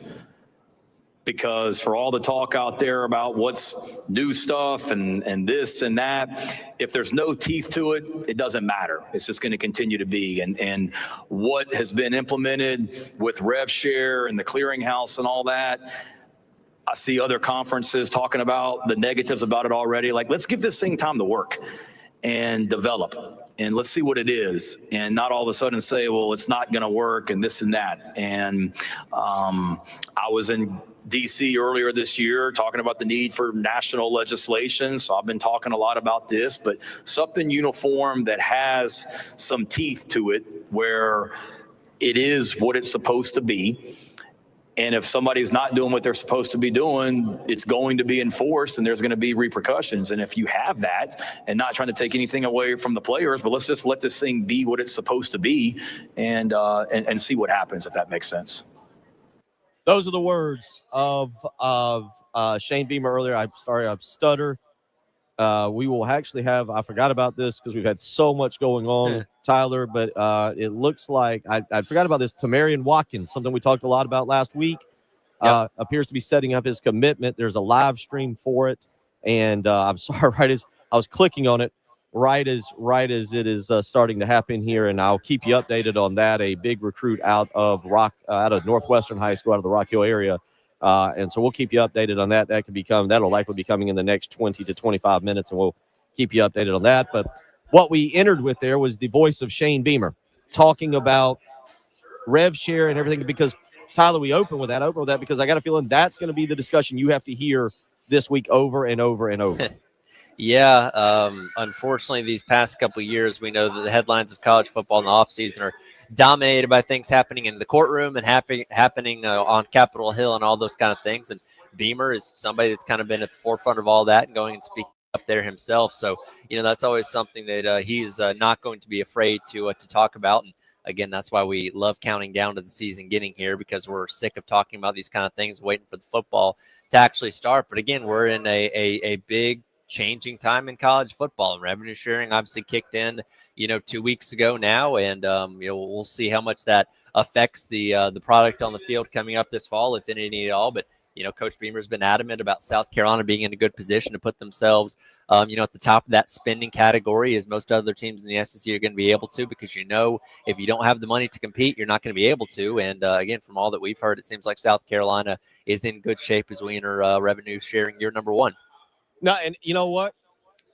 Unintentionally, sometimes we just fall rear end backwards into conversation that actually ties in with one another. This commitment that we're about to watch, or that I'm about to keep everybody updated on, Tamarion Watkins, you're going head to head with a true big money school. Texas Oil Money, Texas A&M, they're throwing out the money. We know they were one of the originals to essentially buy a recruiting class or a transfer portal a couple years ago. We know that all didn't work out for them, but this is one, as we said last week, and South Carolina did not land Samari Smoke Matthews. He committed on Friday night to Texas.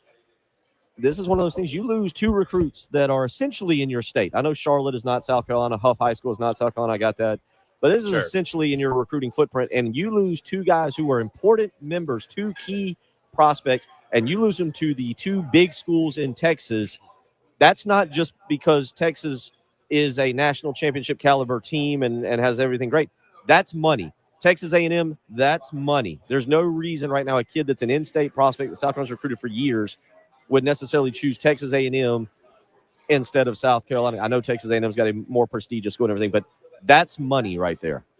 Yeah, and again, as we Preston brought it up a couple weeks ago, these are the kind of recruiting battles that you have to win, and unfortunately, in today's day and age, winning some of these recruiting battles does sometimes mean bringing the biggest check to the table. And listen, I'm never going to fault a player, a 17, 18-year-old kid for chasing the bag, because you never know, how your career is going to turn out, if you're ever going to make the pros or anything like that. So if you have an opportunity to earn a lot of money at a young age like that, I can understand why you'd want to go and do that. But again, we kind of talk about, between revenue sharing and NIL and all that kind of stuff, South Carolina knows where it needs to be to compete with schools like that. And today could be a very telling sign on where Carolina lands in reference to 2 of those schools that we know obviously spend maybe the more out of anybody in Texas and Texas A&M.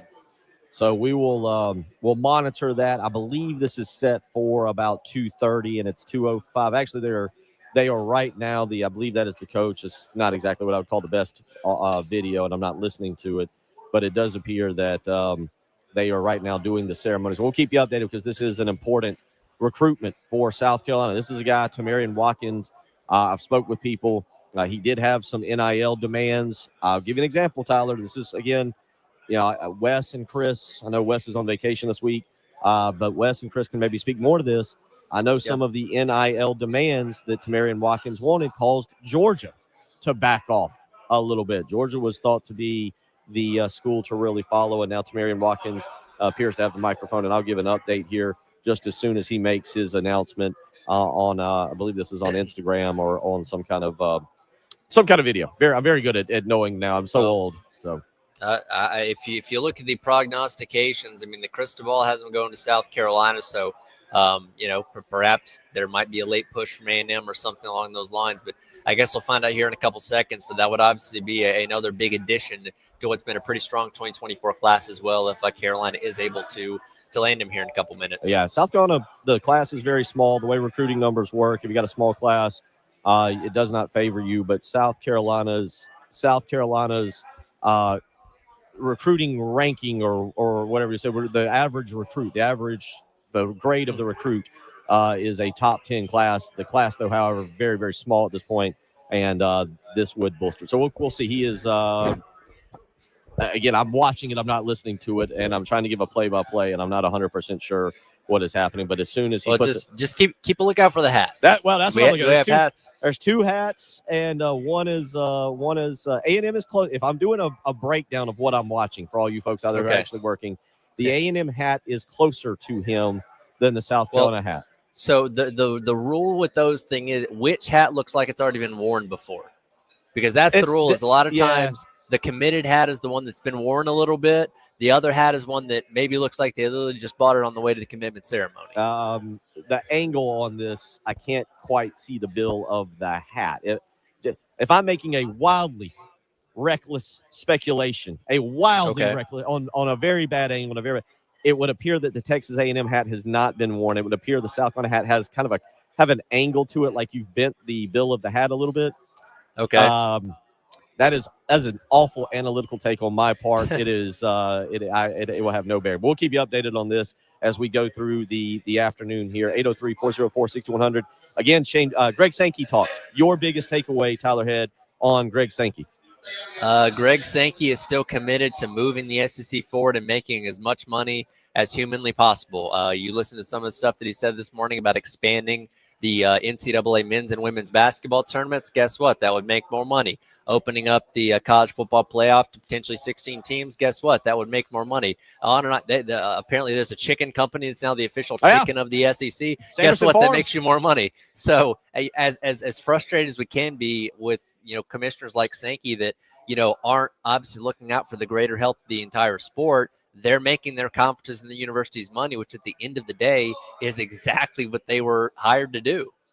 Yeah, Sanderson Farms again. Yes, there you go, Sanderson Farms. I'm watching right now the big Tamarian Watkins announcement, and earlier today it was officially announced Sanderson Farms and the SEC have committed to each other to be the official chicken company of the SEC. I was trying to hold out here and get us through this segment. Tamarian Watkins has gotten the mic back now and is talking once again, and because again, Tyler, for South Carolina to continue to go to SEC media days with a little bit of hype. And we're going to talk about this. We're going to let you hear a little bit of what Shane Beamer had to say. These are players you have to land. You can't just say, well, it was Texas A&M. Tough battle. Yeah, and really, quite frankly, Tyler, you can't say these days, talking about making more money, you truthfully cannot say, well, they just had more money. Deal with it, or else just feel comfortable being second. I don't want to say this the wrong way, but if you can't, you have to out-recruit these guys. You either say, man, we got to get better, or you say, I'm going to just deal with it, and we'll always lose recruits to these guys.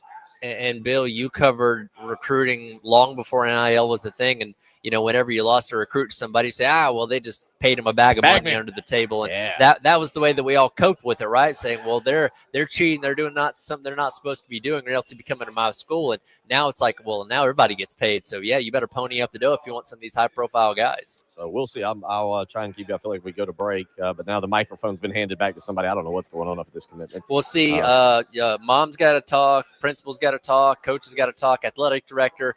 Second grade teacher has to talk. That's how these commitment ceremonies go now. You know what? If I was to get to commit to play, everybody get to talk to, so I don't blame him at all. If I was committing to go to a Power 4 school, I would do it. I'll tell you what, we'll hit a break. We'll keep an eye on this. We come back. I'll get you updated. Again, Tamarian Watkins, I think a 4-star across all the networks, cumulative 4-star prospects, 6'3.5", 200 pounds out of Northwestern High School. Miami, Florida State, Georgia, South Carolina, and Texas A&M were really his final 5. It's down to Texas A&M and South Carolina. We'll keep you updated on that. We'll talk more about what has happened. We'll let you listen to a little more Shane Beamer as we roll through the afternoon. You're listening to Tyler Head in Atlanta, Bill Gunner here in Columbia, and Captain David Ayers taking over as producer. We'll carry you through the afternoon. It's the Halftime Show.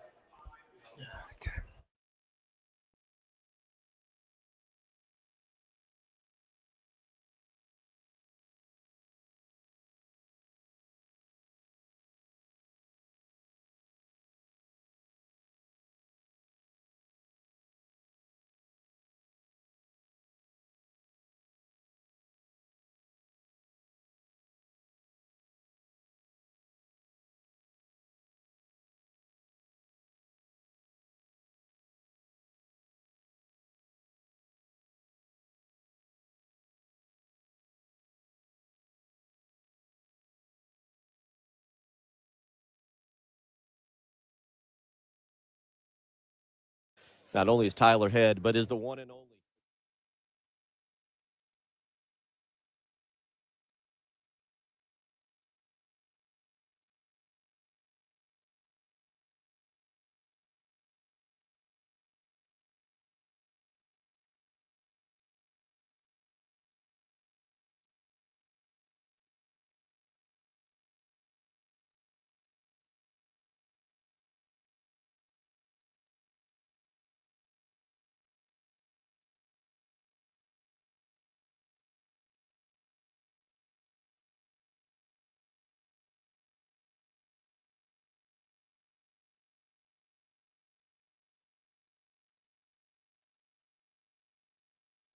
Let's start with the suit. Very nice, very calm, very almost similar to maybe a buddy of yours, Colin Murray Boyles, who a couple weeks ago in the draft was very professional. It appears to be on television a black suit with maybe a pastel garnet tie.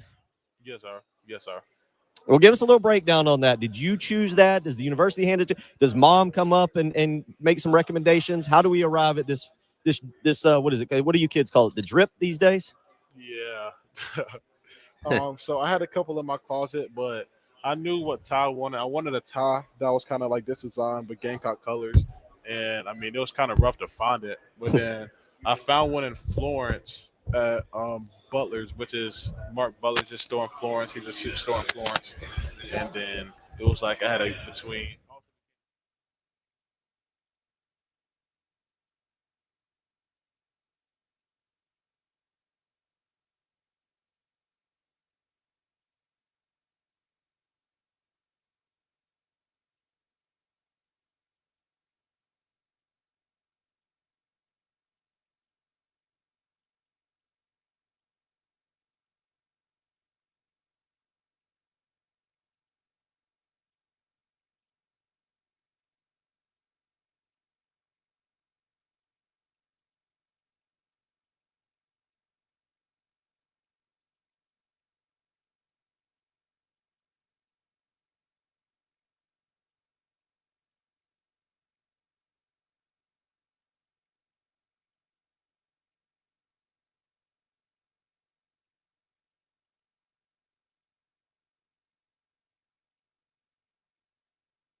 All right.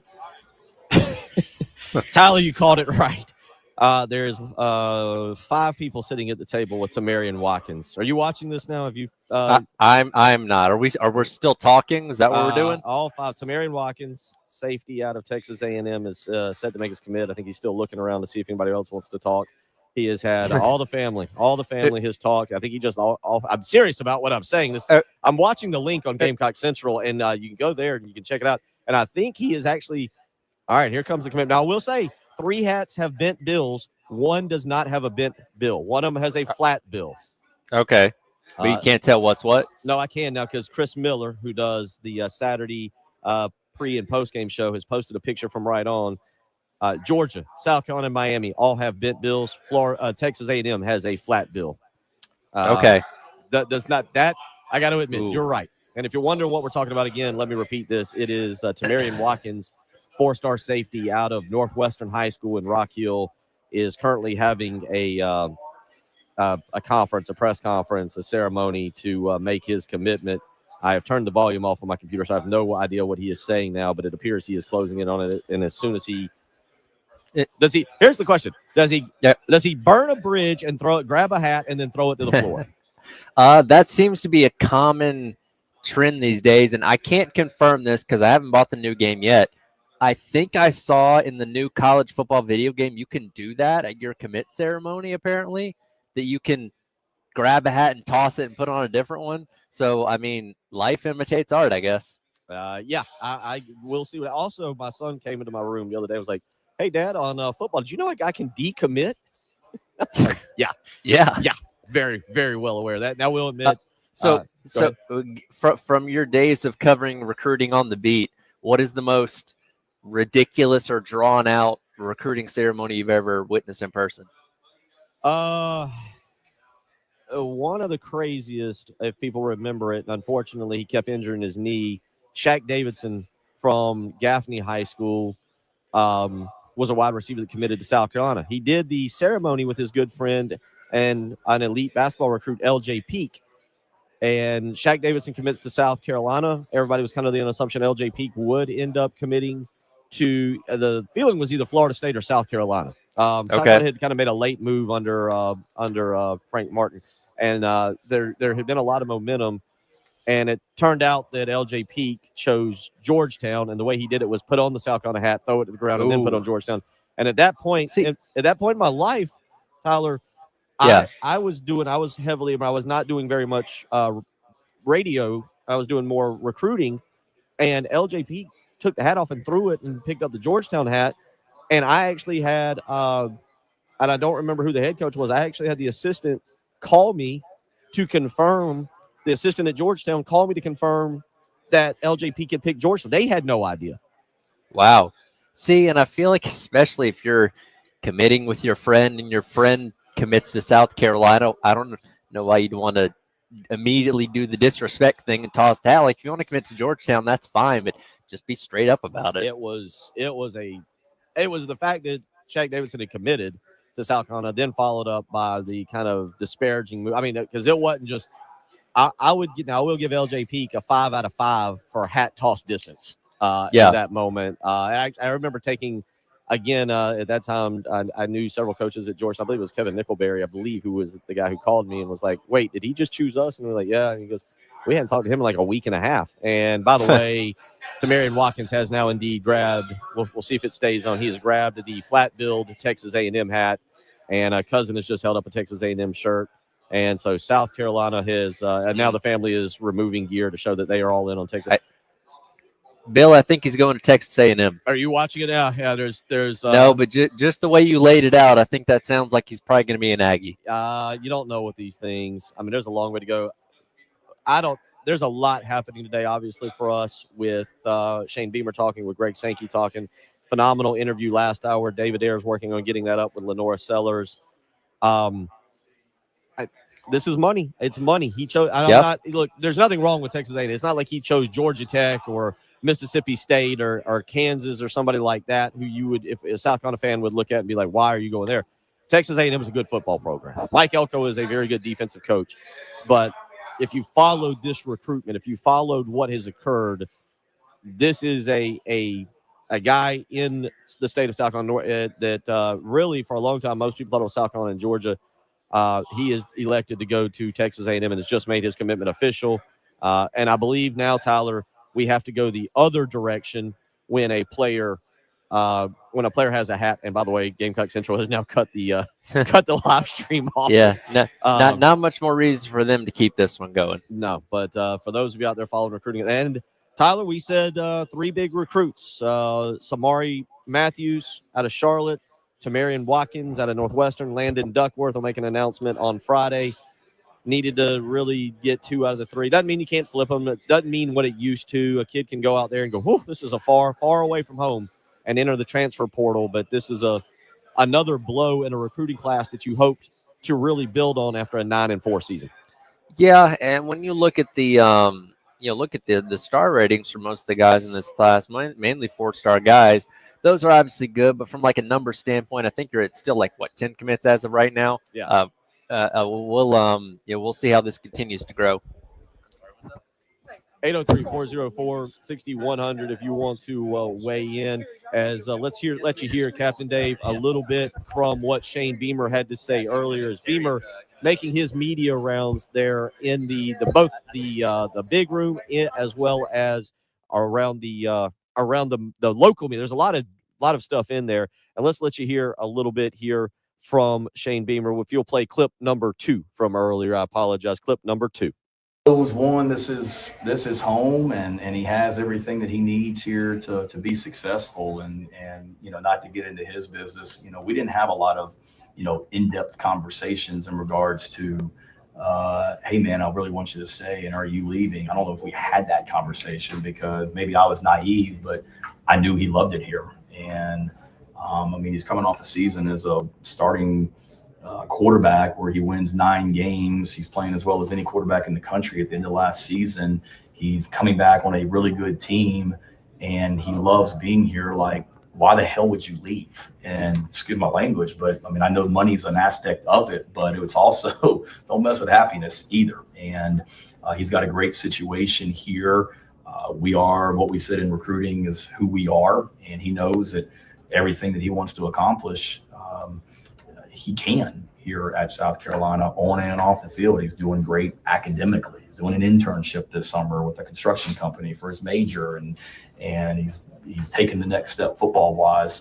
So, maybe I just had my head in the sand and wasn't very, aware of what was really happening. But I think a lot of him and his mom and dad, and don't get me wrong, we had conversations, and I talked to, he and the family when we had an offensive coordinator opening and wanted to, kind of see where he is on that. So we're always communicating, but I also know that we got a really good thing going in South Carolina, not just for him, but for our entire team. And guys enjoy being part of this program, and they know that they can reach all their goals and accomplish their dreams here.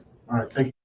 That is Shane Beamer talking about Lenora Sellers earlier and him sticking around, despite the fact, as we have heard, that maybe another SEC school, Auburn, came in and offered a 2-year, $8 million contract. That's what it is. That's what it is, Tyler. It's a contract. It's a contract. There's no other way to describe it. The good news is right now for players, you're not necessarily being held accountable for your contract. As Tyler, again, there it is. Oh, yeah, I'm still here. Don't worry.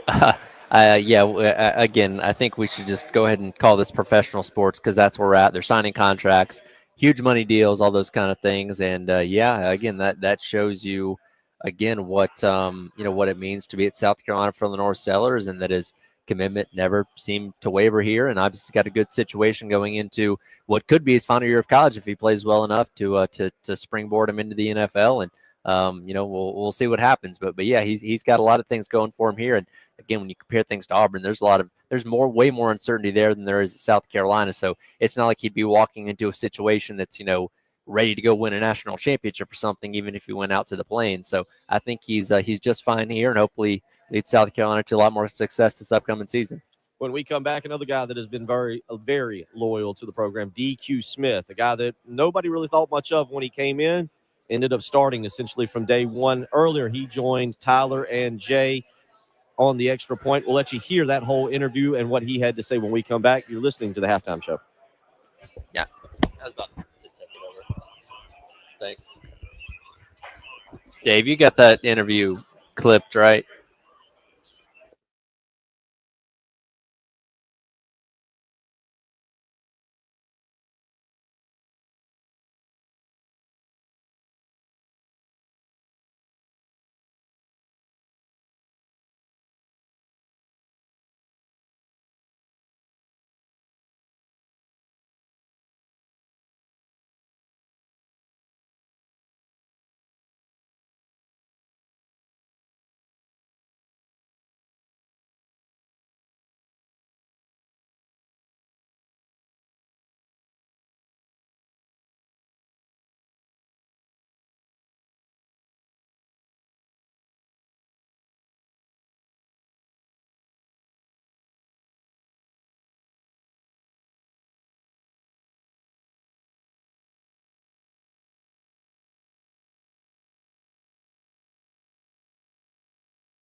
Halftime show. We are live at SEC Media Days here on Digital Drive. Been out here all day today. We'll be out here all week long. A little bit earlier today, since South Carolina's day to speak, we had DQ Smith stop by and chatted with myself and Jay Phillips for a few minutes earlier on the Extra Point. So we racked that conversation as South Carolina's senior safety DQ Smith sat down with us earlier. Here it is. All right, welcome back in. Gamecock Central Takeover Hour presented by Firehouse Subs. Tyler Head live from Digital Drive here at SEC Media Days. Coach Beamer coming up in about 10 minutes. We'll get you out to the podium as soon as he starts talking. Calling a little bit of audible here as things are always on the fly here. Jay Phillips. Yes, indeed. We've got DQ Smith from Gamecock Football now sitting down with us here at our table. DQ, thank you for taking some time and welcome to Media Days, man. Thanks for having me. How things going so far this morning? Pretty good. It's fast-paced, but pretty good. Yeah, answering a lot of questions so far? Yes, sir. Yes, sir. Yeah, very cool. Very cool. What's it like to have Coach Beamer tell you you're coming? There's a lot of reasons for it. He talked about that this morning, that he wants guys that have their experience, that represent the team. Did you want this? Did he come to you? How does that work? Yeah, he came to me during a workout, I believe like 2 weeks ago, and he told me that I was one of the guys to go. So that's definitely an honor because, he don't take it lightly about who he picked. And, I was one of those guys, so it's definitely an honor. Well, and you and Nick both are guys that have been here for a very long time, 4 or 5 years in Nick's case, certainly, that, can kind of speak to the culture of this place really for everyone. And I know he brought Luke Doty a year ago, did a very good job of that and, kind of spread the message of what the South Carolina football team is and why Beamer is important to you guys. Yeah, he's one of those guys where he preach in recruitment, like everything is love and it's family oriented at the facility. That's how it is when I actually got there. And that's why, a lot of guys enter the transfer portal, but I didn't believe in that because I know the type of guy Coach Beamer is, the type of coaching staff he brings in, what type of players he brings in as well. So it's definitely home for me. He's one of those guys that's just always what he says, what he preaches, he does mean it. So it's definitely something I would want to play for. I think you are one of the best examples of the Beamer era of development. You have to want it first and foremost, which we know you do. Take us through some of that. Shane talks a lot about a bunch of you guys that maybe weren't as heralded coming out of high school. You're also a local kid, so there's that maybe that love of Carolina that you might have grown up with. But in terms of becoming a better football player, take us through development and what that might. I know you could probably write a book on it, man. But in a quick, what does that feel like every day when this is what I have to do to be better? It's motivation because, you look at some of the top guys that came out of South Carolina and you want to get there, obviously. So just knowing to come in, the work you have to put in to order to get there, and they got great coaching staff. Everything is great, whether it's the food, the training staff, the coaches, obviously. Coach Gray, he's a huge part in me developing. So, just him teaching me a lot. Coach White as well, them teaching me the ins and outs of things and, just the XYZs and, just everything. So just with Coach Beamer, it's always the same thing. Like I mentioned, it's always the same thing with him. He preaches us about getting extra work in or just doing the extra little things, the small details, because, small details want to lose us games. So, just doing the small details to getting us better, develop, every day is something else you can work on, no matter what it is. So just developing every day is something I take pride in. Gamecock Football's DQ Smith sitting down with us here at SEC Media Days. Of course, your teammate Nicky Moore getting drafted a season ago, so you're going to be taking on an even bigger role this upcoming year. What's that looking like for you this offseason? You prepared to step into kind of the role that he's leaving behind? That's my guy. We was always, close since we came in together. That's the communication was always there, the chemistry. So just now, basically, everything that switches, is new safety in time now, well, on the side of me now. So just having a new safety beside me, that chemistry has to be there. How me and Nick was, obviously, it's going to get there. A lot of young faces as well. Just not Nick leaving, but a lot of talented guys leaving, second, third round. They're leaving. So it's just like now you have to step up the road, be a more vocal leader. To the younger guys because we're going to need them as well. That's a great. I wanted to ask you that, so I'm glad you brought it up. Football is football. We know what that looks like on the field. Now here you are as the veteran presence. When maybe did you feel the shift in your own mind of I'm not the young kid anymore. Now I need to show these guys what this is like every day. It kind of shifted in my mind really coming into my junior year, but seeing the type of guys we had, it really wasn't needed because everybody was older And then coming into now my senior year, it's like, okay, now we have a lot of younger guys. I'm one of the older guys, so now I have to show them the right way, how to do things, how to be a real pro, a veteran, and a defense, or well, I defense university as well. So it's just off the field, on the field, it's just teaching those guys the right thing to do. So it's shifted really after the last game, and then we got back for the first team meeting of the year with the new team. So that's when it really shifted. Sitting in the first row now, he's one of those older guys. Now. So yeah, it's one of those things. It's like, yeah, I'm a vet now. I have to show you. I have to be a good example for these guys. And your defensive backfield is one that's putting guys in the league pretty much every single year. Torian Gray obviously does a really good job developing you guys. So going into this year for you, I mean, how does it feel like this final audition to get your opportunity to play at the next level? And what's that pressure like going into a season like this? For me, it's no pressure at all. I just do what I love to do, and that's play football. I've been doing it since I was 4 or 5 years old. So just going out there, just playing football, believing in the game plan, what we got, just doing me, making plays. There's no pressure there's no pressure at all, like I said. So just going out there, trusting the work I put in each day. So it's just the simple things. Well, some of your favorite classes that you've taken. I know y'all talk so much about football, but I mean, what are you got Professor Story. I don't want you to rat anybody out, but you got like what's DQ's favorite class? My favorite class, I would have to say, it was a sport and entertainment class I took my sophomore. I think it was the end of my freshman year or sophomore year. One of them, I took that class. It was pretty interesting. I had a lot of my teammates in that class, so that's what made it pretty good. But just having all those guys and just talking about stuff we love, that was sport entertainment. Probably was my favorite class. Yeah. What grade did you get in that class? It was like a B plus. Okay, yeah, that's B good. plus. Yeah, That's good. Yeah, That's solid. That's something solid. Like That's solid. Yeah. Yeah. I ain't gonna say it. I'm an A, one A. Obviously busy time this summer. You got a chance to play the new video game yet? Oh yeah, as soon as it came out, I started playing it. Yeah. Sir. What's your thoughts so far?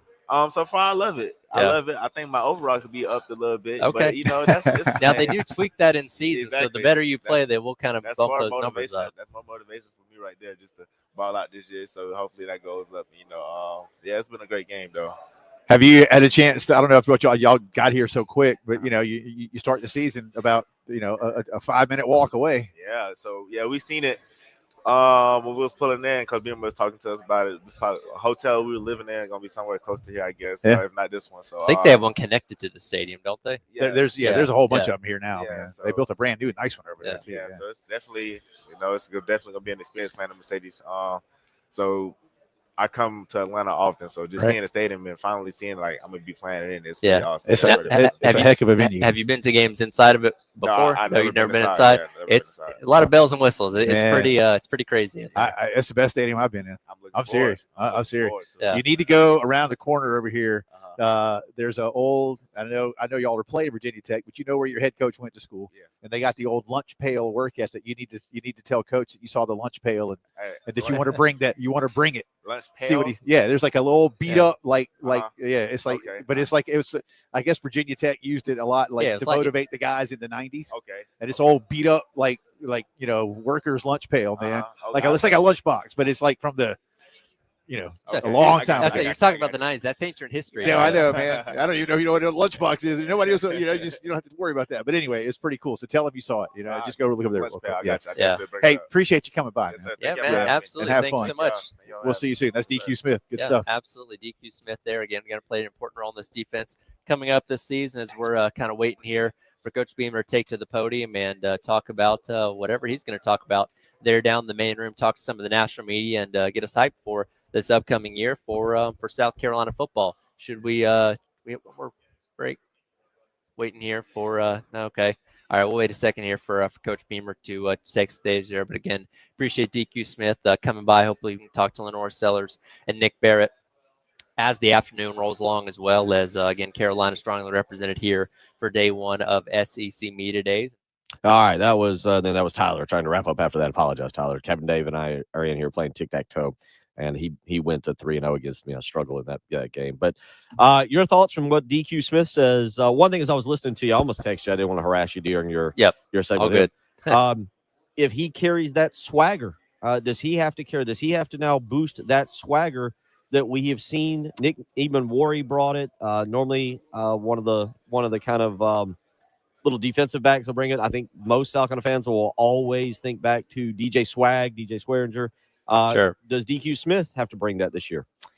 Yeah, I mean, I think he kind of naturally is the next person in line to be looked at in that kind of role. And again, everybody's different, obviously, but South Carolina, as I mentioned to him, kind of has this nice little lineage of, DBs that go on to get drafted and have success in the NFL. And he's kind of the next guy in line to hopefully be that. And he's definitely going to be looked at as the leader of that secondary, having been here for 4 years and, now taking over that primary safety role the Nicky Moore is leaving behind. I certainly think he's capable of it. Again, experience, smart football player, and I'm excited to see how he takes on that challenge. 803-404-6100. It's been a busy football day, but real quick, some information coming out on women's basketball. This is according to the University of South Carolina. South Carolina's women's basketball team, of course, will play in the Players Era Women's Championship that will take place at the Michelob Ultra Arena. Correct me if I'm wrong. That's in Vegas, right, Tyler? Is that right? Yes, I think that's correct. The release, I believe it's correct. The release here does not tell me where that's at. The Gamecocks have put out a release. They will play Duke on Wednesday, November 26th at 4:30 p.m. And then I don't like this, by the way. Either Texas, why play a conference team in a non-conference game? I hate that. Or a rematch with UCLA of last year on Thursday, November the 27th. And I believe UCLA is supposed to come back to South Carolina in a rematch. So not a fan of whatever we may have there. Yeah, this is kind of a quirky schedule thing there, but I don't know that season not too far away itself, I guess. Yep, just a little update on that, and we'll try and keep you updated with more information that comes out. 803-404-6100. Tyler's ready for a nap, so we're going to do one more segment and call it a day. We'll be right back. You're listening to the Halftime Show.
That just because it happened last season doesn't mean it just automatically happens this year. I mentioned it upstairs with the electronic media, but there's plenty of examples of teams across the country every year in college football that they're getting pumped up all summer long, and then they go out week one and get smacked in the face and never recover. I mean, that happens every year, and it's because just because it happened last year doesn't mean it happens this year. And for our team, it's making sure our guys realize all the work that went into 2024. It's going to take all that and even more for us to go where we want to go in 25, building on the things that we did last season without a doubt, but then looking back at the things that we didn't do well and making sure that we improve those, because, you know, people want to talk about the close losses that we had last season, a 2-point loss to Alabama, a 3-point loss to LSU. I realize that, but nobody wants to talk about the 4-point win against Old Dominion. And then we had a 3-point win against Clemson and a 4-point win against Missouri. So understanding that in this league, like every Saturday is a battle, and it's a fine line between winning and losing, and understanding that we got to be doing every little detail, every little small thing, even though they're not small things, to get where we want to go next year or this year. That was the voice of Shane Beamer earlier at the main podium at SEC Media Days as we wrap up our cover. We wrap up the halftime show coverage here from noon to 3. Jay Phillips and Terry Ford are hovering over poor Tyler Head right now, just waiting for him to take his headset off so they can fight over it. Well, we finally pried Terry away from the food in the room across from us. Not surprised. What is in there today? What's delicious? There was chicken, barbecue, some really good mashed potatoes, mac and cheese, all that kind of stuff. Yeah, they do a good job of feeding you there. And all the Dr. Pepper you can drink. All the day, yeah. So we want a full report on that tomorrow, because tomorrow will be a little bit more sane. Real quick, I'm assuming Salcon has wrapped up. No more sightings of Shane Beamer and the players? Yeah, the last time I saw Shane walk by was probably about an hour or so ago. I believe Jay said they caught him as they were heading out. I believe it's been a very long day. I think they left very early this morning to fly over here. So, yeah, probably a quick nap on the plane back to Columbia. So what do you take? We just played that clip, and I think that is one of the most important clips that we will use today. Is South Carolina coming off a 9-3 regular season, 9-4 season overall, and they come into this thing as a little bit of a media darling. They have a quarterback here that is drawing wide national praise. I think that's the biggest clip. But so far, with Clark Lee set to talk here in about 30 minutes, I'm sure you're thrilled for that. But what do you take away from today so far? Well, going back to what you said and what we heard from Beamer there a second ago, it's time to prove it. Again, you're getting the attention you want this year. You're thought of as one of the better teams in the league. You have a quarterback that's thought of as one of the best in the country.